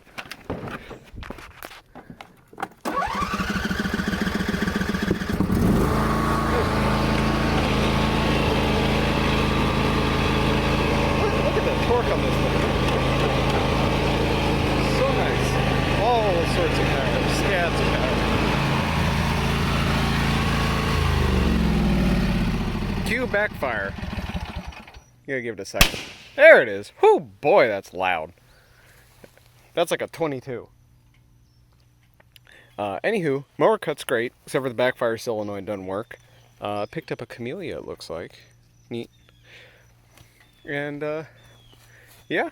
Mower's doing well. As far as I can tell, it's not burning oil. It ain't leaking except out of the valve cover gaskets, but I knew that. That's why I bought more. This guy is sticking now. It smells like it's burning oil. We still look like we got plenty in there, though. I'm going to check that in the morning when it's cool. It's probably just all this stuff down here on the frame evaporating that I'm smelling, but it smells like it's burning some oil. It's running on the rich side. I know it's definitely not lean. If I put the choke on any amount, it starts dying.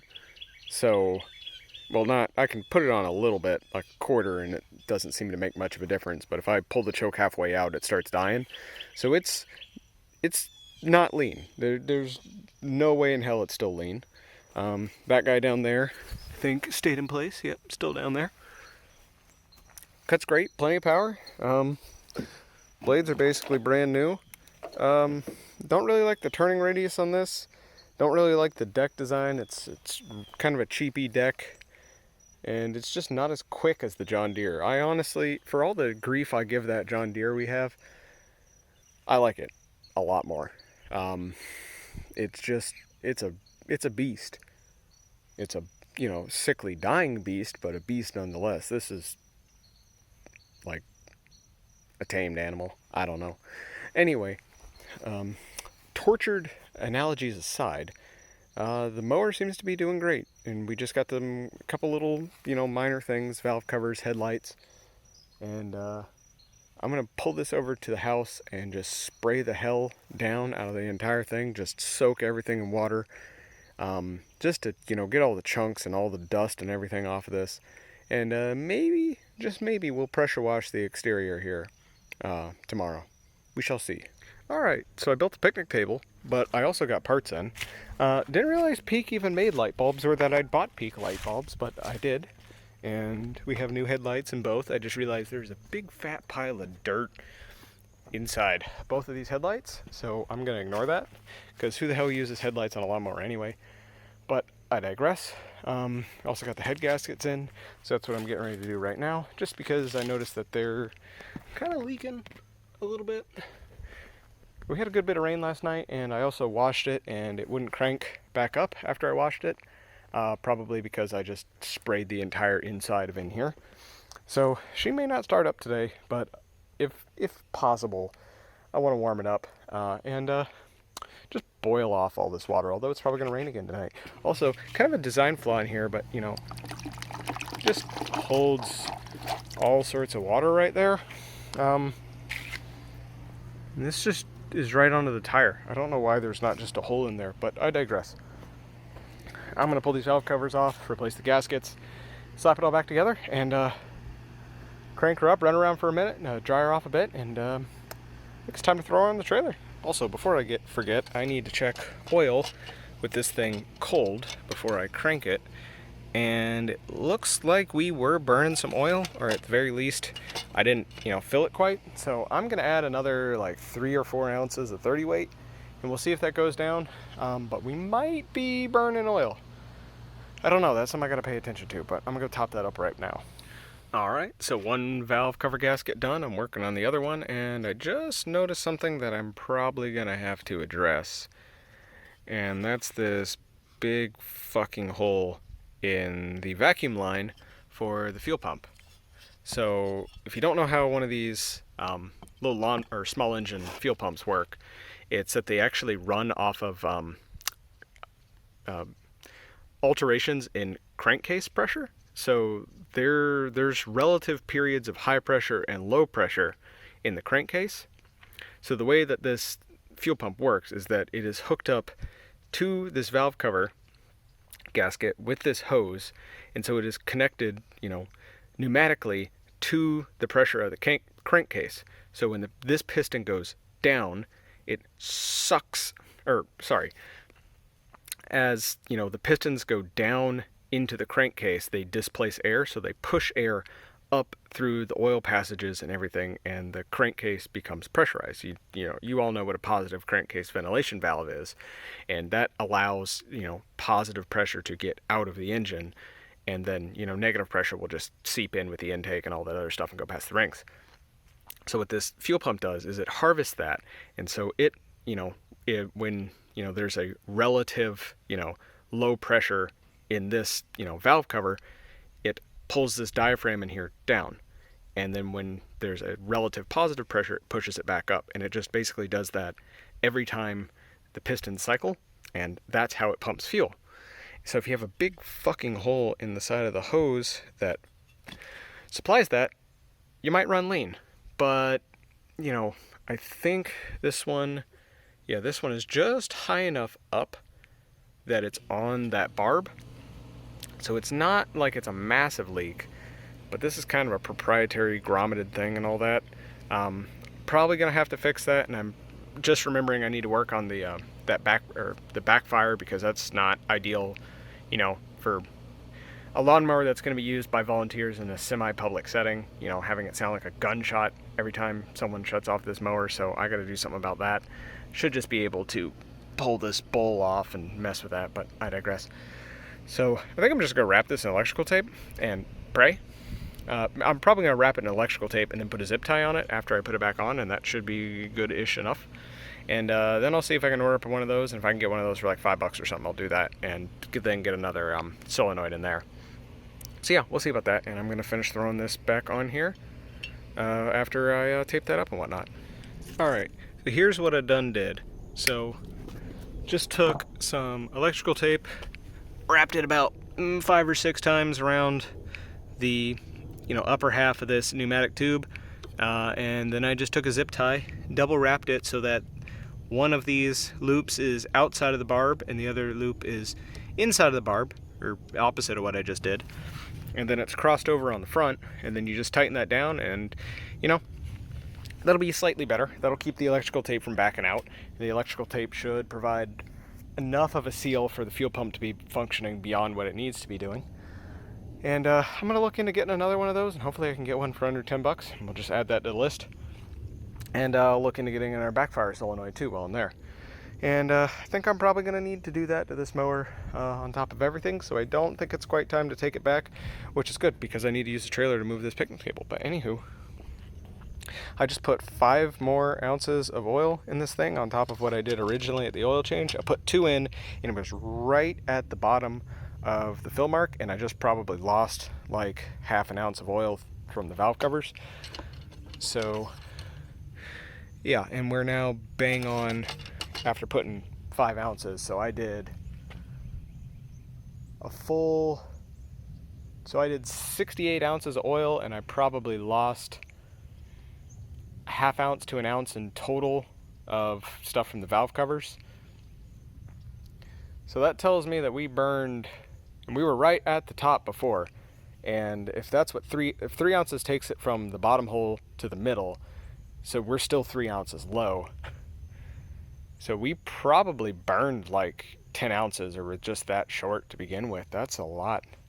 And I only mowed about 1.5 acres at that. Maybe only 1.25 acres. Maybe even only 1 acre. It wasn't a lot of grass. I mean, relatively it's a lot of grass, but it wasn't a lot. That's about what I would expect. What I've done to test this mower, cutting the edge of my driveway and then cutting the acre field over there in front of my house, that's what I would expect this thing to need to do like once or twice a month when it's not 80 degrees out, when it's like 105.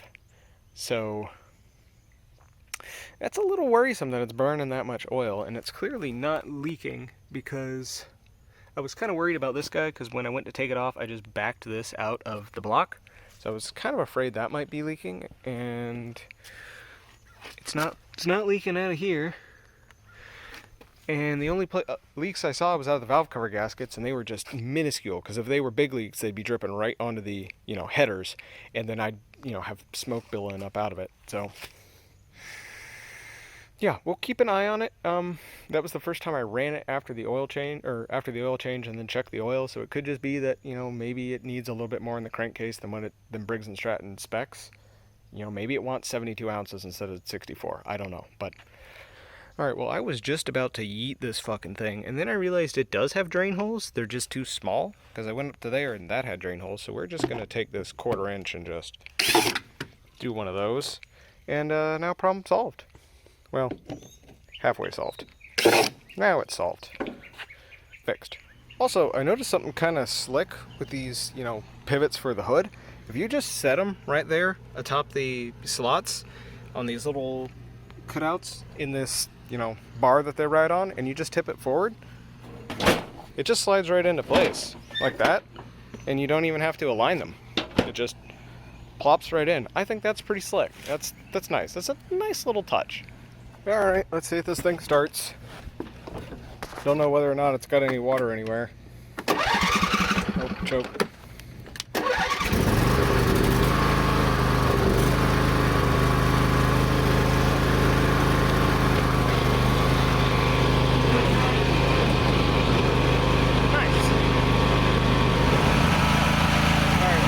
Y'all can hear that or not, but she's starting to sound like she's got like a slight hiss.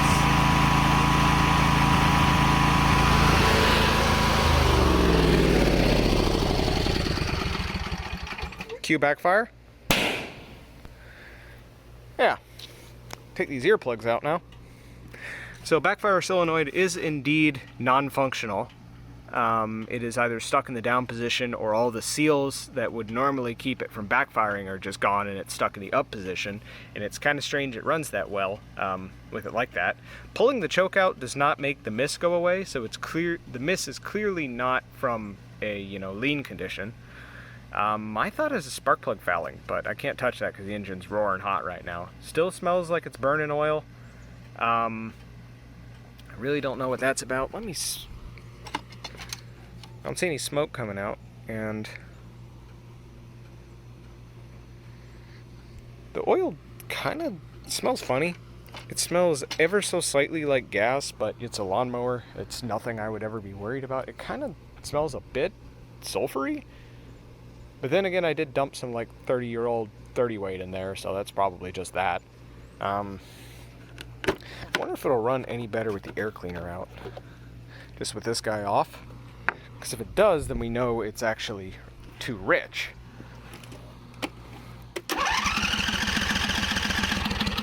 Come on now, buddy.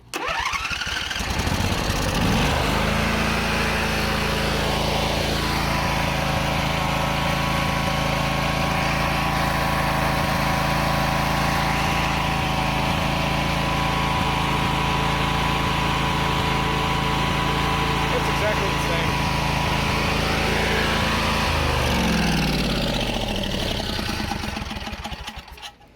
So because it's exactly the same, that to me says it's probably more likely ignition or timing or something like that. It's spark related.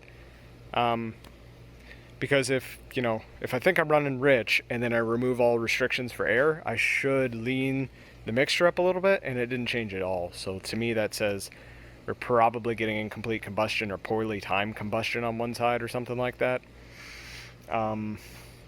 Because we already mechanically we have even compression and good valve lash on both sides. So unless the valve timing is still off from the lash being done wrong, but it's perfectly to spec, and I triple checked it. I triple checked the specs I was viewing, and I triple checked the lash. It's 0.05 plus or minus 1 thou on either side, and it has been every single time. And I did it 1/4 inch below top dead center on the compression stroke. So yeah, thinking fouled spark plugs already. I'll pull them tomorrow and take a look, and order up stuff and do the other things over here the next couple of weeks and whatnot. But I could eat because I'm hungry. Alright, so it's the next day. I probably only ran this thing for like 15-20 minutes yesterday. I just pulled the spark plugs and they look brand spanking new. So I only ran the thing for maybe 2 hours total, maybe 3. They look just fine, so that's not the problem. Check the oil, and we're like 3/4 of the way up the hash mark, which I feel should be higher than that, but I'm not going to worry about it. So clearly we're not burning oil, because if we were, these would be, you know, black. And we're not, you know, running rich, or they would be black. If anything, we're running lean, but pulling the choke doesn't seem to make it seems to make it die and make it run worse. So we're getting plenty of fuel. So I don't know what that stumble is. Might be ignition related. I'm gonna look into this backfire solenoid, see if I can fix it, because they're like $25-$30, and at that price I might as well just buy a whole new carburetor with a, you know, backfire solenoid in it. So I'm gonna see if I can pull this one out, just take the bowl off of the bottom of the carburetor, or get a wrench on there and just take the solenoid right off the bottom of the bowl, you know, plug off the fuel pump, run the engine till it dies so it sucks everything out of the bowl, you know, take the solenoid out, just dump gasoline straight onto the hot exhaust, set the thing on fire, all that stuff, pull that out, and see if I can get it on the bench and tap it with some 12 volt and get that thing to, you know, work or not. Because if we can get the solenoid to click, which I don't think it is, because it, when you do this,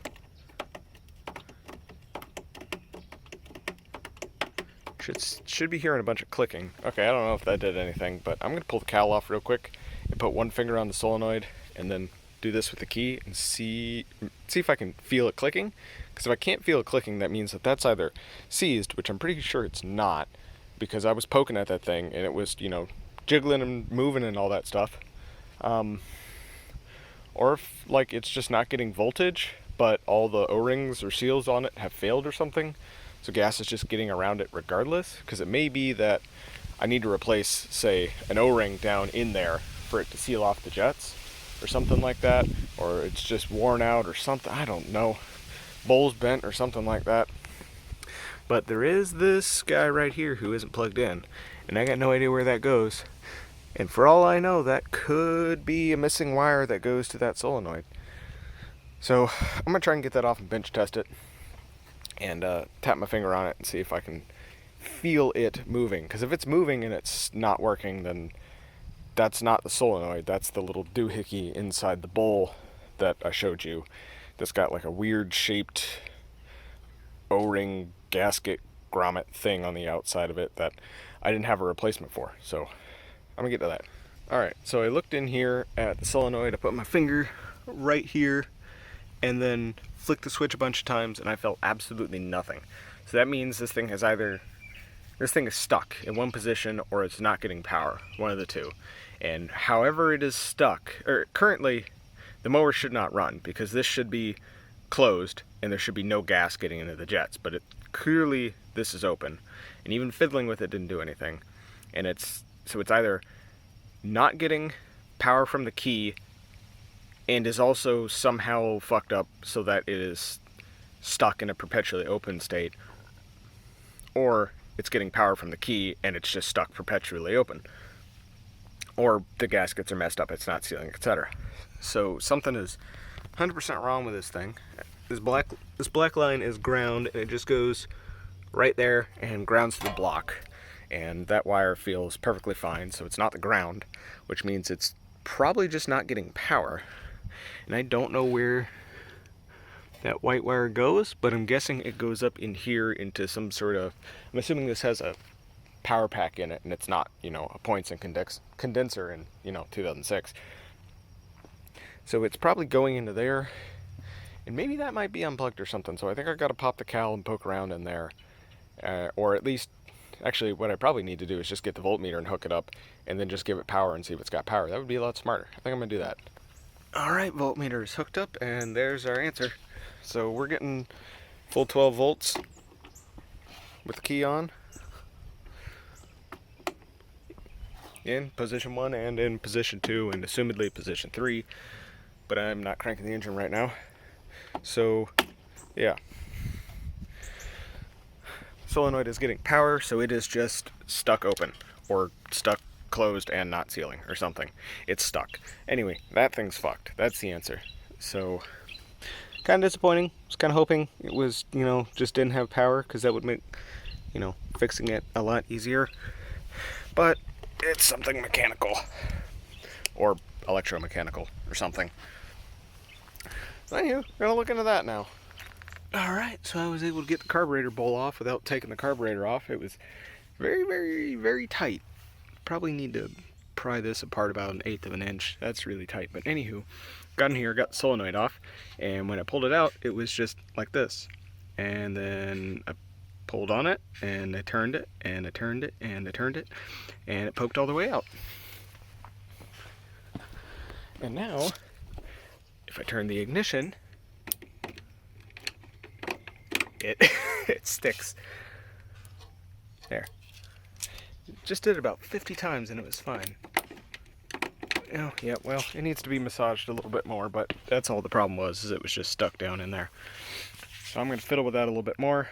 I replaced this O-ring. It turns out it was indeed supposed to be one of those, O-ones, and not a, whatever the hell shape this is. I am not replacing this gasket on the solenoid because this one is like a full 1/16 of an inch wider in internal diameter, and this one still looks really good, so I'm just going to leave that one on there. And yeah, that's all I've done. Oh, and to get all the gas out of the bowl before I, dumped it, what I did was just pinch off the inbound fuel line with a set of vice grips with some fuel hose on it, then ran the engine until it died, and then cranked it for like another 15 seconds afterwards to make sure all the fuel was out, and I only had like that much in the bottom of the bowl. And then I dumped a gallon of water down here on the exhaust, so I, even if it was full, I didn't dump gas onto a hot muffler. And yeah, I'm gonna put all this back together, fire it up, and see if we backfire or not after I, massage that a little bit more. Alright, so I have massaged that sufficiently, I think, and I've dumped a bunch of rusty gas out of it. What I believe is the problem, and why Husqvarna switched to a laterally mounted backfire solenoid on later models of this carburetor and this engine, well, I guess it's Briggs, is because if you get water in the carburetor, water's heavier than gas, so it sinks, and this is the very, very bottom of the carburetor. Well, sort of. There's this little job that it pokes up through, but if you get enough water to overflow that, the water drains down into the solenoid, displaces the gas, and if you've got, aerated gas, that causes rust, and then that causes this to stick, or, you get sludge in there and it just sludges it up. So that's probably why they mount it on the side in the later models. So that doesn't happen as often, at least. So I'm going to throw all this back together because I am running out of light. Alright, well, that's all back together. Let me see if it still clicks or if I fucked everything up. Well, that sounds like it's still doing good, so we're just going to take this guy off and see if gas pours everywhere. And crank her over a little bit and see if it, still works.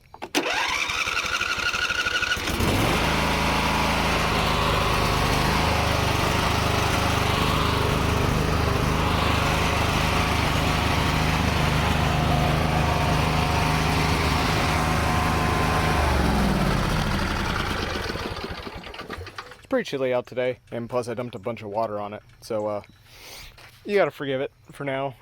I don't think it's running lean now, and if it is, then I'm a cry, but seems to have a functioning backfire solenoid now. That it does. So I'm gonna throw all this back together and go eat. Well, I forgot to hook up the breather tube, so I just had to go back in and do that, but y'all will be happy to know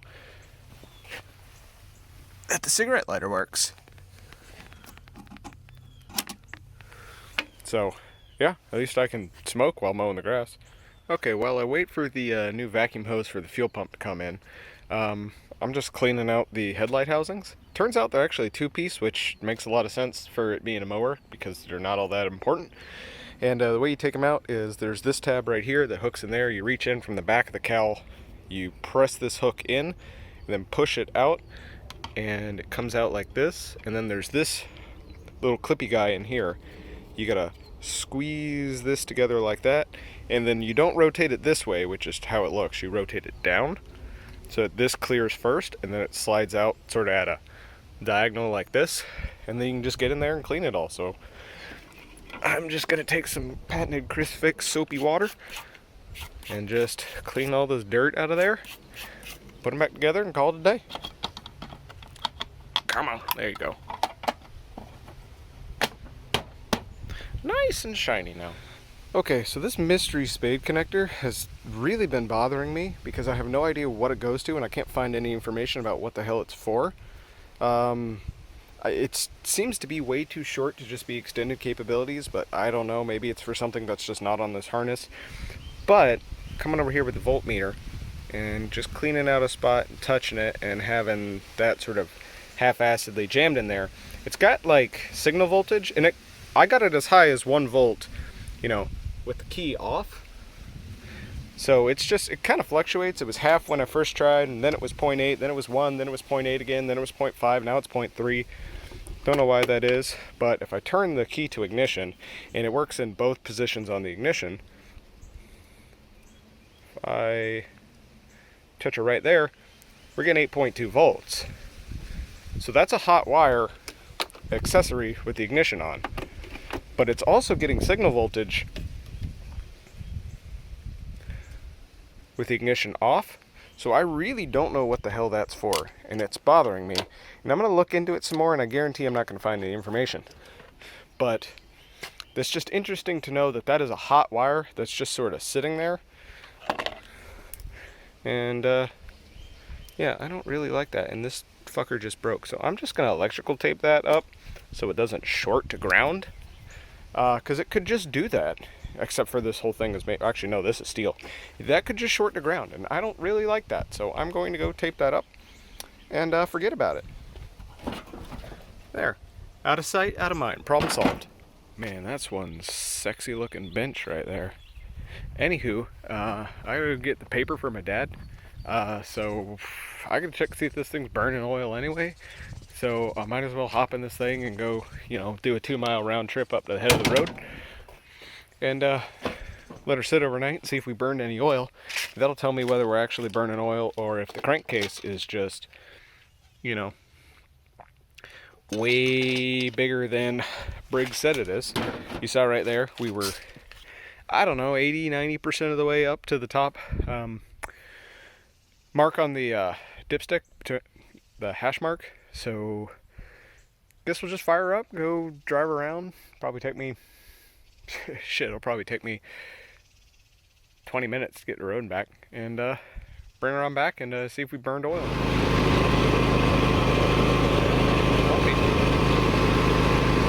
Long way to go. Well, it's taken me about 30 minutes to finally get back and be surging again. Moves out if I get a very specific amount of dope. Throw the throttle all the way down. What's this? Then that runs really smooth. Choke in, which to me says having it all the way down that low, basically getting wholesome vacuum, cooling gas at the bottom of the carburetor, and then when I throw the throttle all the way forward, it's getting a little bit extra gas sucking off of that pool until it uses it up, and then it goes back to surging like this now.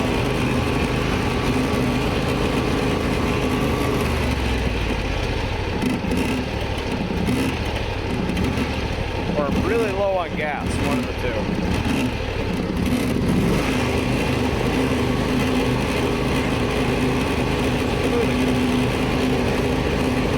It definitely seems like we still have an air fuel issue. It's not spark.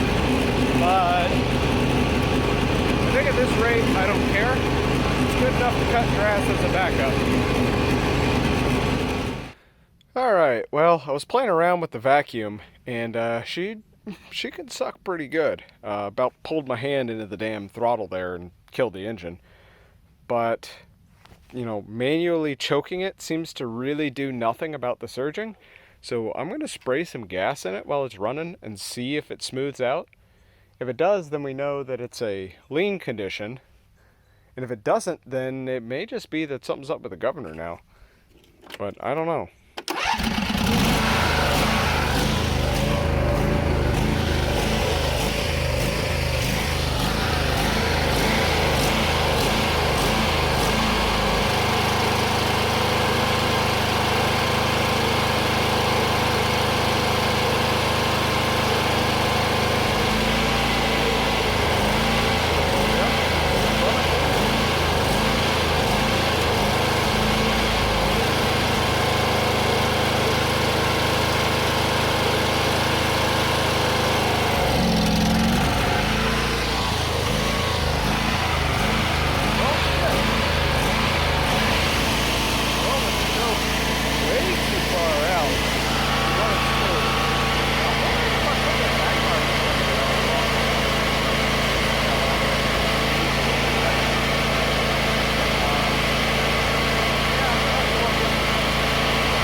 55 degrees out, so I don't know what's happening.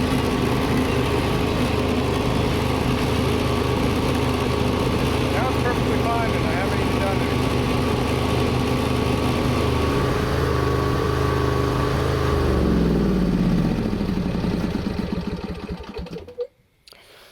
Alright, whatever. I don't know what's happening. It'll cut grass. Not my mower. I ain't spending any more money on it. Oh, and I'm not losing my other eye going into that carburetor.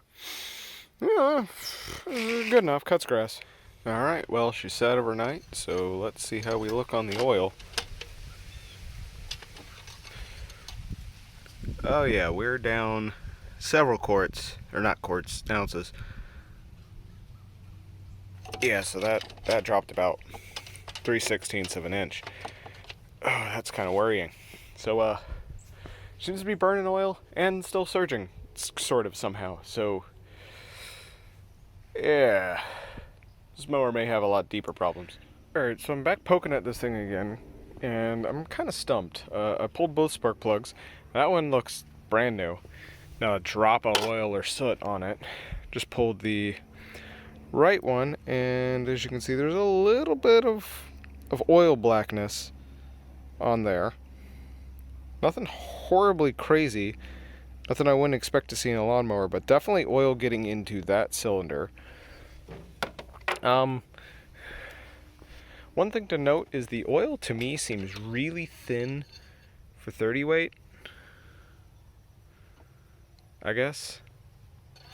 I don't know if I'm just remembering multi-viscosity stuff wrong, but I feel like the 30 weight at like 60 degrees should be a lot thicker than that. That looked like, you know, warm oil right there to me. So I'm wondering if mixing all those different kinds of oils together, including the like 30-year-old Pennzoil, might not have been the best thing for the viscosity of this engine.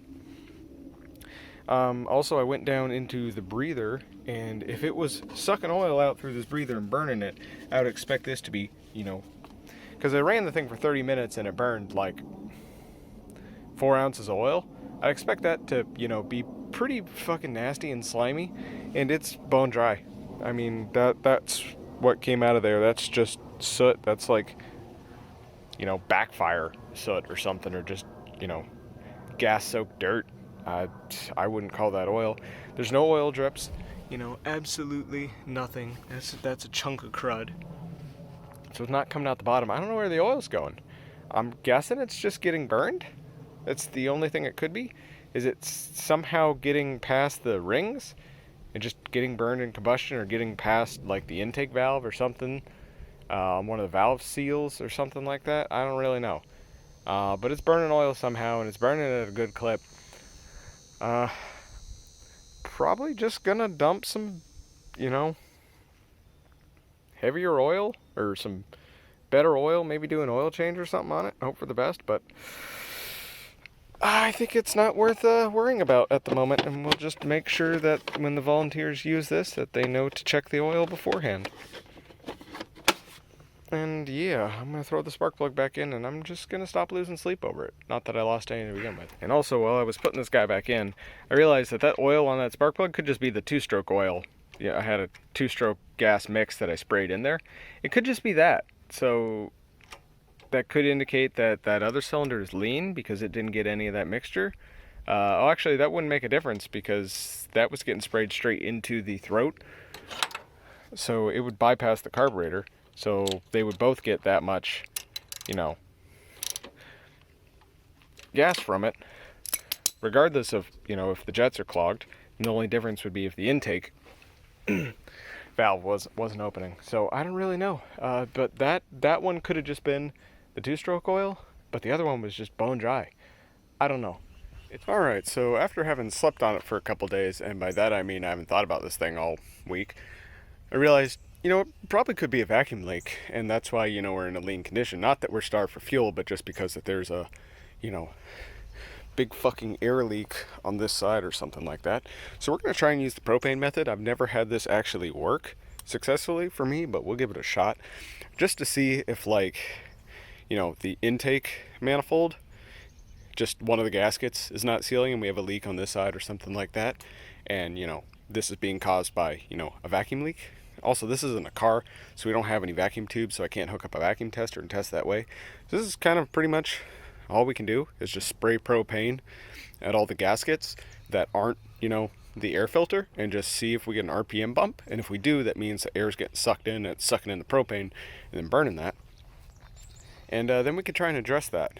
And I think regardless, I'm going to pull the carburetor again, and I'm just going to clean out the bowl and make sure I am, and probably clean the solenoid again, and just make sure I am properly aligning all that shit. And then I might dump some fuel system cleaner or something in here or something, I don't know. Still don't know what to do about this oil burning situation. I'm gonna look into that some more, but we'll at least try and identify if we have a vacuum leak, and then we'll pull the carburetor again and just make sure everything is situated correctly, because it'd be a shame if I just forgot about that and left it and then burn this thing up. So alright, I'm gonna do that. Okay, so before we get too far down this rabbit hole, I'm just going to pop the air cleaner off and fire up, and with the cover off, which forms an airtight seal off of the air filter, I'm just going to spray propane straight into the gullet, and we're going to see if the RPM changes. And if it does, then we know that this is going to work, and if it doesn't, then we know that this is not going to work, and we're going to have to switch to carb cleaner or something. So I'm going to fire it up, and we'll test that out real quick.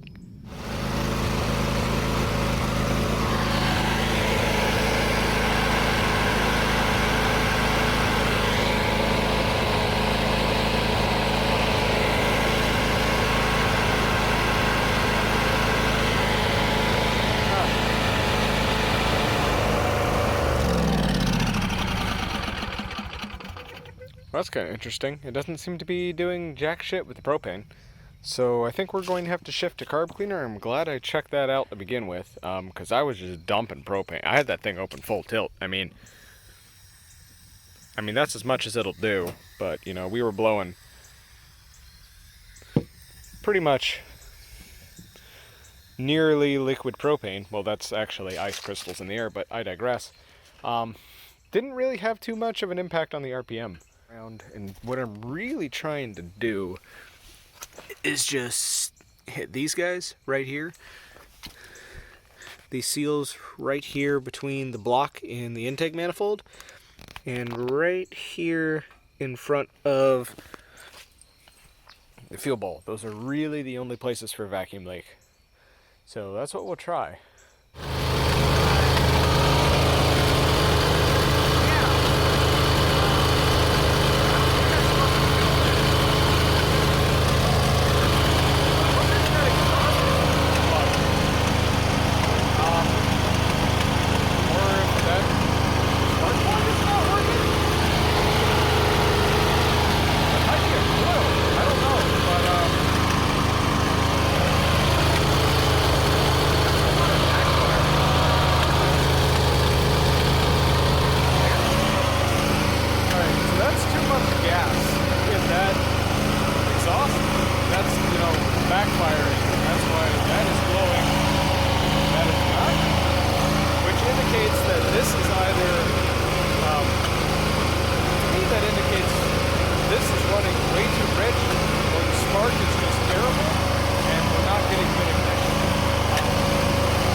Well, doing that smoothed it out, and it also shocked my finger. So we'll see if it'll start like that.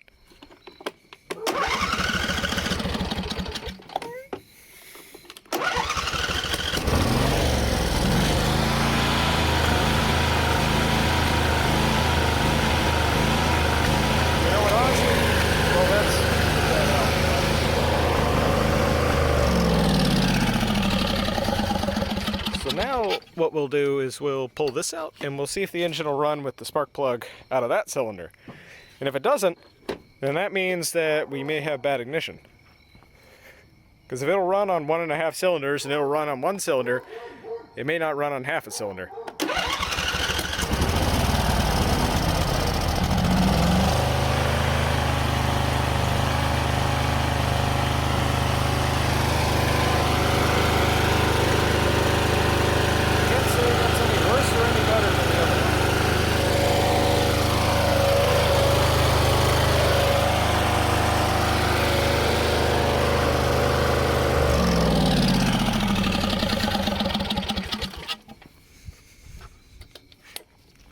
Let's try that one more time, but with this one.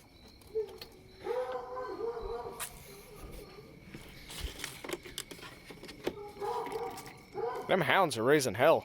It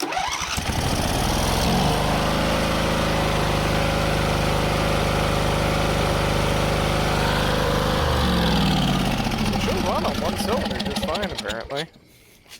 I think that one sounded better, personally. So I think it might be a timing issue more so than an ignition issue. I might get out the spark tester and check brightness. Alright, so here is my spark tester, and what this basically is a little light bulb that is in series with the spark plug.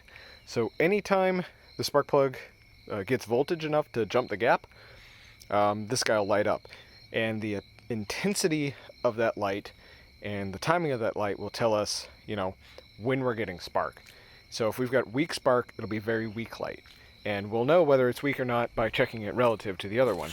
Won't really be able to see timing on this, but we'll be able to see, you know, whether or not this light is piss poor and this light is nice and strong or what. And if that is not the case, then we'll know that it's air fuel and not ignition related. So let's fire her up and see how blinky that is. Contact.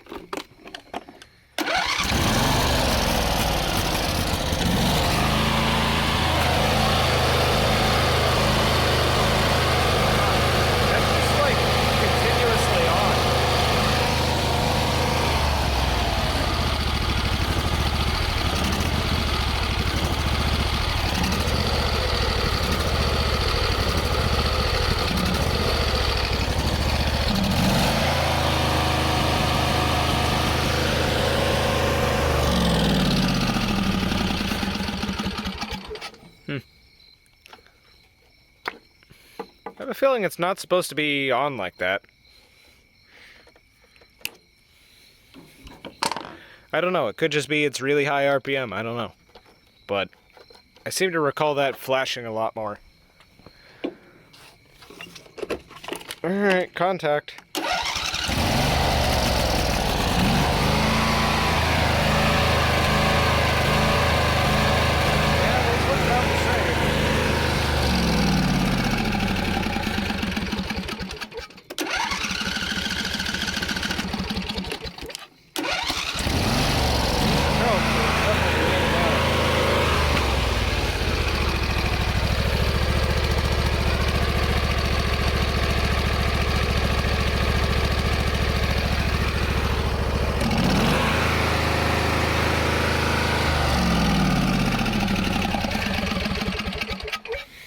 Huh. Well, I'm kind of stumped. I think I'm just going to throw $10 at intake O-rings, or maybe try and figure out where the hell the outflow is for this muffler, and jam like a coat hanger or something up there. Make sure there's not a mud dauber nest built up in there, because they absolutely love to build nests just fucking wherever they can. So yeah, might bust out the borescope again, see if we have an obstruction in the muffler and that's causing back pressure or something like that. I don't know. that could cause a lean condition if there's not actually a vacuum in the cylinder. Oh, we shall see.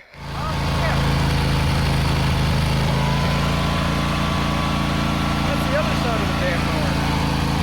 I don't know what the hell the damn is. All I did was put the cowl back on. On the opposite side of the mower is going red. It's ghosts. It's a haunted Husqvarna. We're just gonna leave it at that. Shit, I'm gonna sleep on it and see if I can figure out what the issue is. Okay, so apparently the red hot muffler is normal, so I'm going to ignore that. The fact that it changed to me says that it's not the crux of our problem. Still don't really know what the issue is. Couldn't really identify it as a vacuum leak, but then again, the carb cleaner wasn't really doing all that much, so it wasn't that massive of a vacuum leak. Wasn't making it run too lean, so might pull the carburetor and clean it again. I think I'm still going to try and pull that and do the carb gasket, or do the solenoid again. But in the interim, I have a spare key, so we'll see if that works. And I got a new vacuum hose for the fuel pump, so hopefully that is the right one. And we'll hook that in there and hope for the best. And maybe one day my camera will focus. There it is. Alright, so I'm just pulling the fuel pump off, and I noticed that this vent on the back is like jam full of dirt, and there is like a very, very, very tiny itty bitty slim chance that this fuel pump is the problem and that it's not, doesn't have enough pressure, because we verified it has enough flow. That's absolutely for certain, but it might not have enough, pressure to be able to do fucking something. I don't know, that doesn't make any sense, but maybe if we're lucky, cleaning this breather and putting in a new vacuum hose might do something. I would bet my life savings that it won't, but we're gonna do it anyway. Alright, so we took some carb cleaner and cleaned that breather, and I was able to pull that out without having to do the valve cover, which was nice. And we're just gonna make an attempt to jam this sucker in here and cross our fingers and hope something happens. Really, that's just for reliability in the future, because let's be real, that wasn't going to last too long. And I also noticed we got some crud down here in the fuel filter, so it might be worth my effort to flush this line. I never did do that, but I'm not really that worried. Before I send it back, I'll probably just throw in that other fuel filter or something and throw that back in the bag. But yeah, there's crud in the tank. So yeah. So it seems to be idling about the same. It's not up to 10 yet, but that's been going for about 5 minutes. I'm just gonna dump all the bad gas in it, because this is like a really weird fuel tank gauge. It like doesn't show that you're full until you're like half empty, and then it just goes sucks it all through. So when you see the level on there, you're already like beyond halfway out. So I can't see the level on there anymore, so I'm just gonna dump all the bad gas in and we'll see if it gets worse. And if it gets worse, then we know it's not just our imagination. But if it does, or if it doesn't get worse, then it may not be the gas that's causing the problem. I don't fucking know. I'm out of options at this point. I'm just doing whatever. Alright, so I dumped about 2 gallons of that nasty pea colored gas back in it, and we're just gonna close that up. And I guess if we don't get anything coming out of there, then we know the gas vent doesn't work. But anywho, we'll fire her up, run around, and see if she likes bad gas or not. Because if your mower won't run on bad gas, then it's basically worthless, because that's all a mower's supposed to get. Well, I cut grass for 10 minutes and it's much better now, oddly. So I guess I'm homeless, because I bet all my life savings. I'm just going to say it was the pea gas and not the vacuum. I'm thinking it just doesn't like 89 octane ethanol free. I think it wants cheap gas. I mean, that's in low too. Throttle all the way down. Doesn't surge at all. I mean, if anything, it's colder than yesterday, so it should be more lean.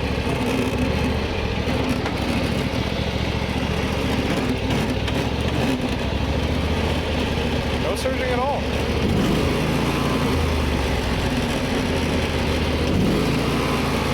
I don't get it.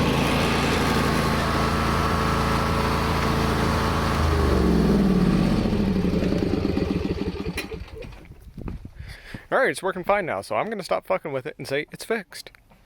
Because I don't want to mess with this anymore. And I'm just going to say it didn't like, you know, the high-grade ethanol-free 89-octane boat gas.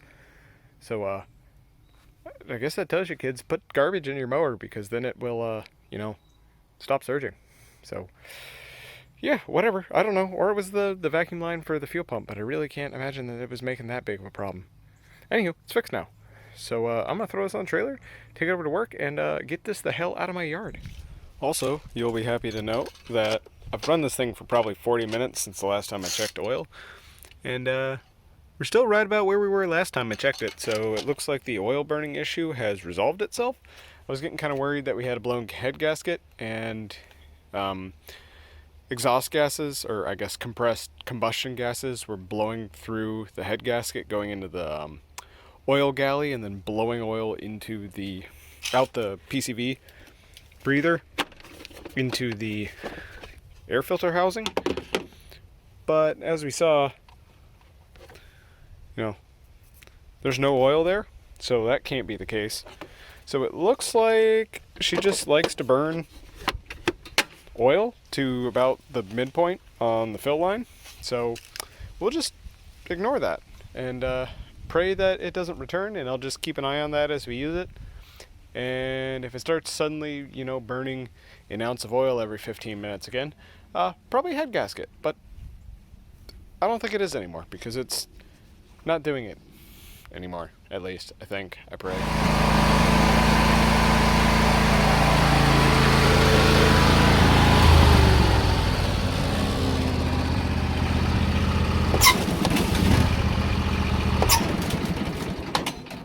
Oh, yeah. Woo! Forgot about the safety. It ain't working anymore. Neat. Anywho, just cut grass for about 30 minutes, did about an acre or so. And just running great. Absolutely no issues at all. Even going uphill with the throttle all the way down, I can pop the PTO on and it stalls for a second, but then it catches. It sort of does like what it did there, except it immediately catches and keeps going. Except I wasn't sitting on the seat and I engaged the PTO, and then that killed the engine, and that caused a whole bunch of fuel to get dumped into the muffler, and then that backfired. So that's what that was about. But I don't think it was a fluke. I think it's running great now. Still smells a bit like burning gas or burning oil. So I'll check the oil when it cools down. But at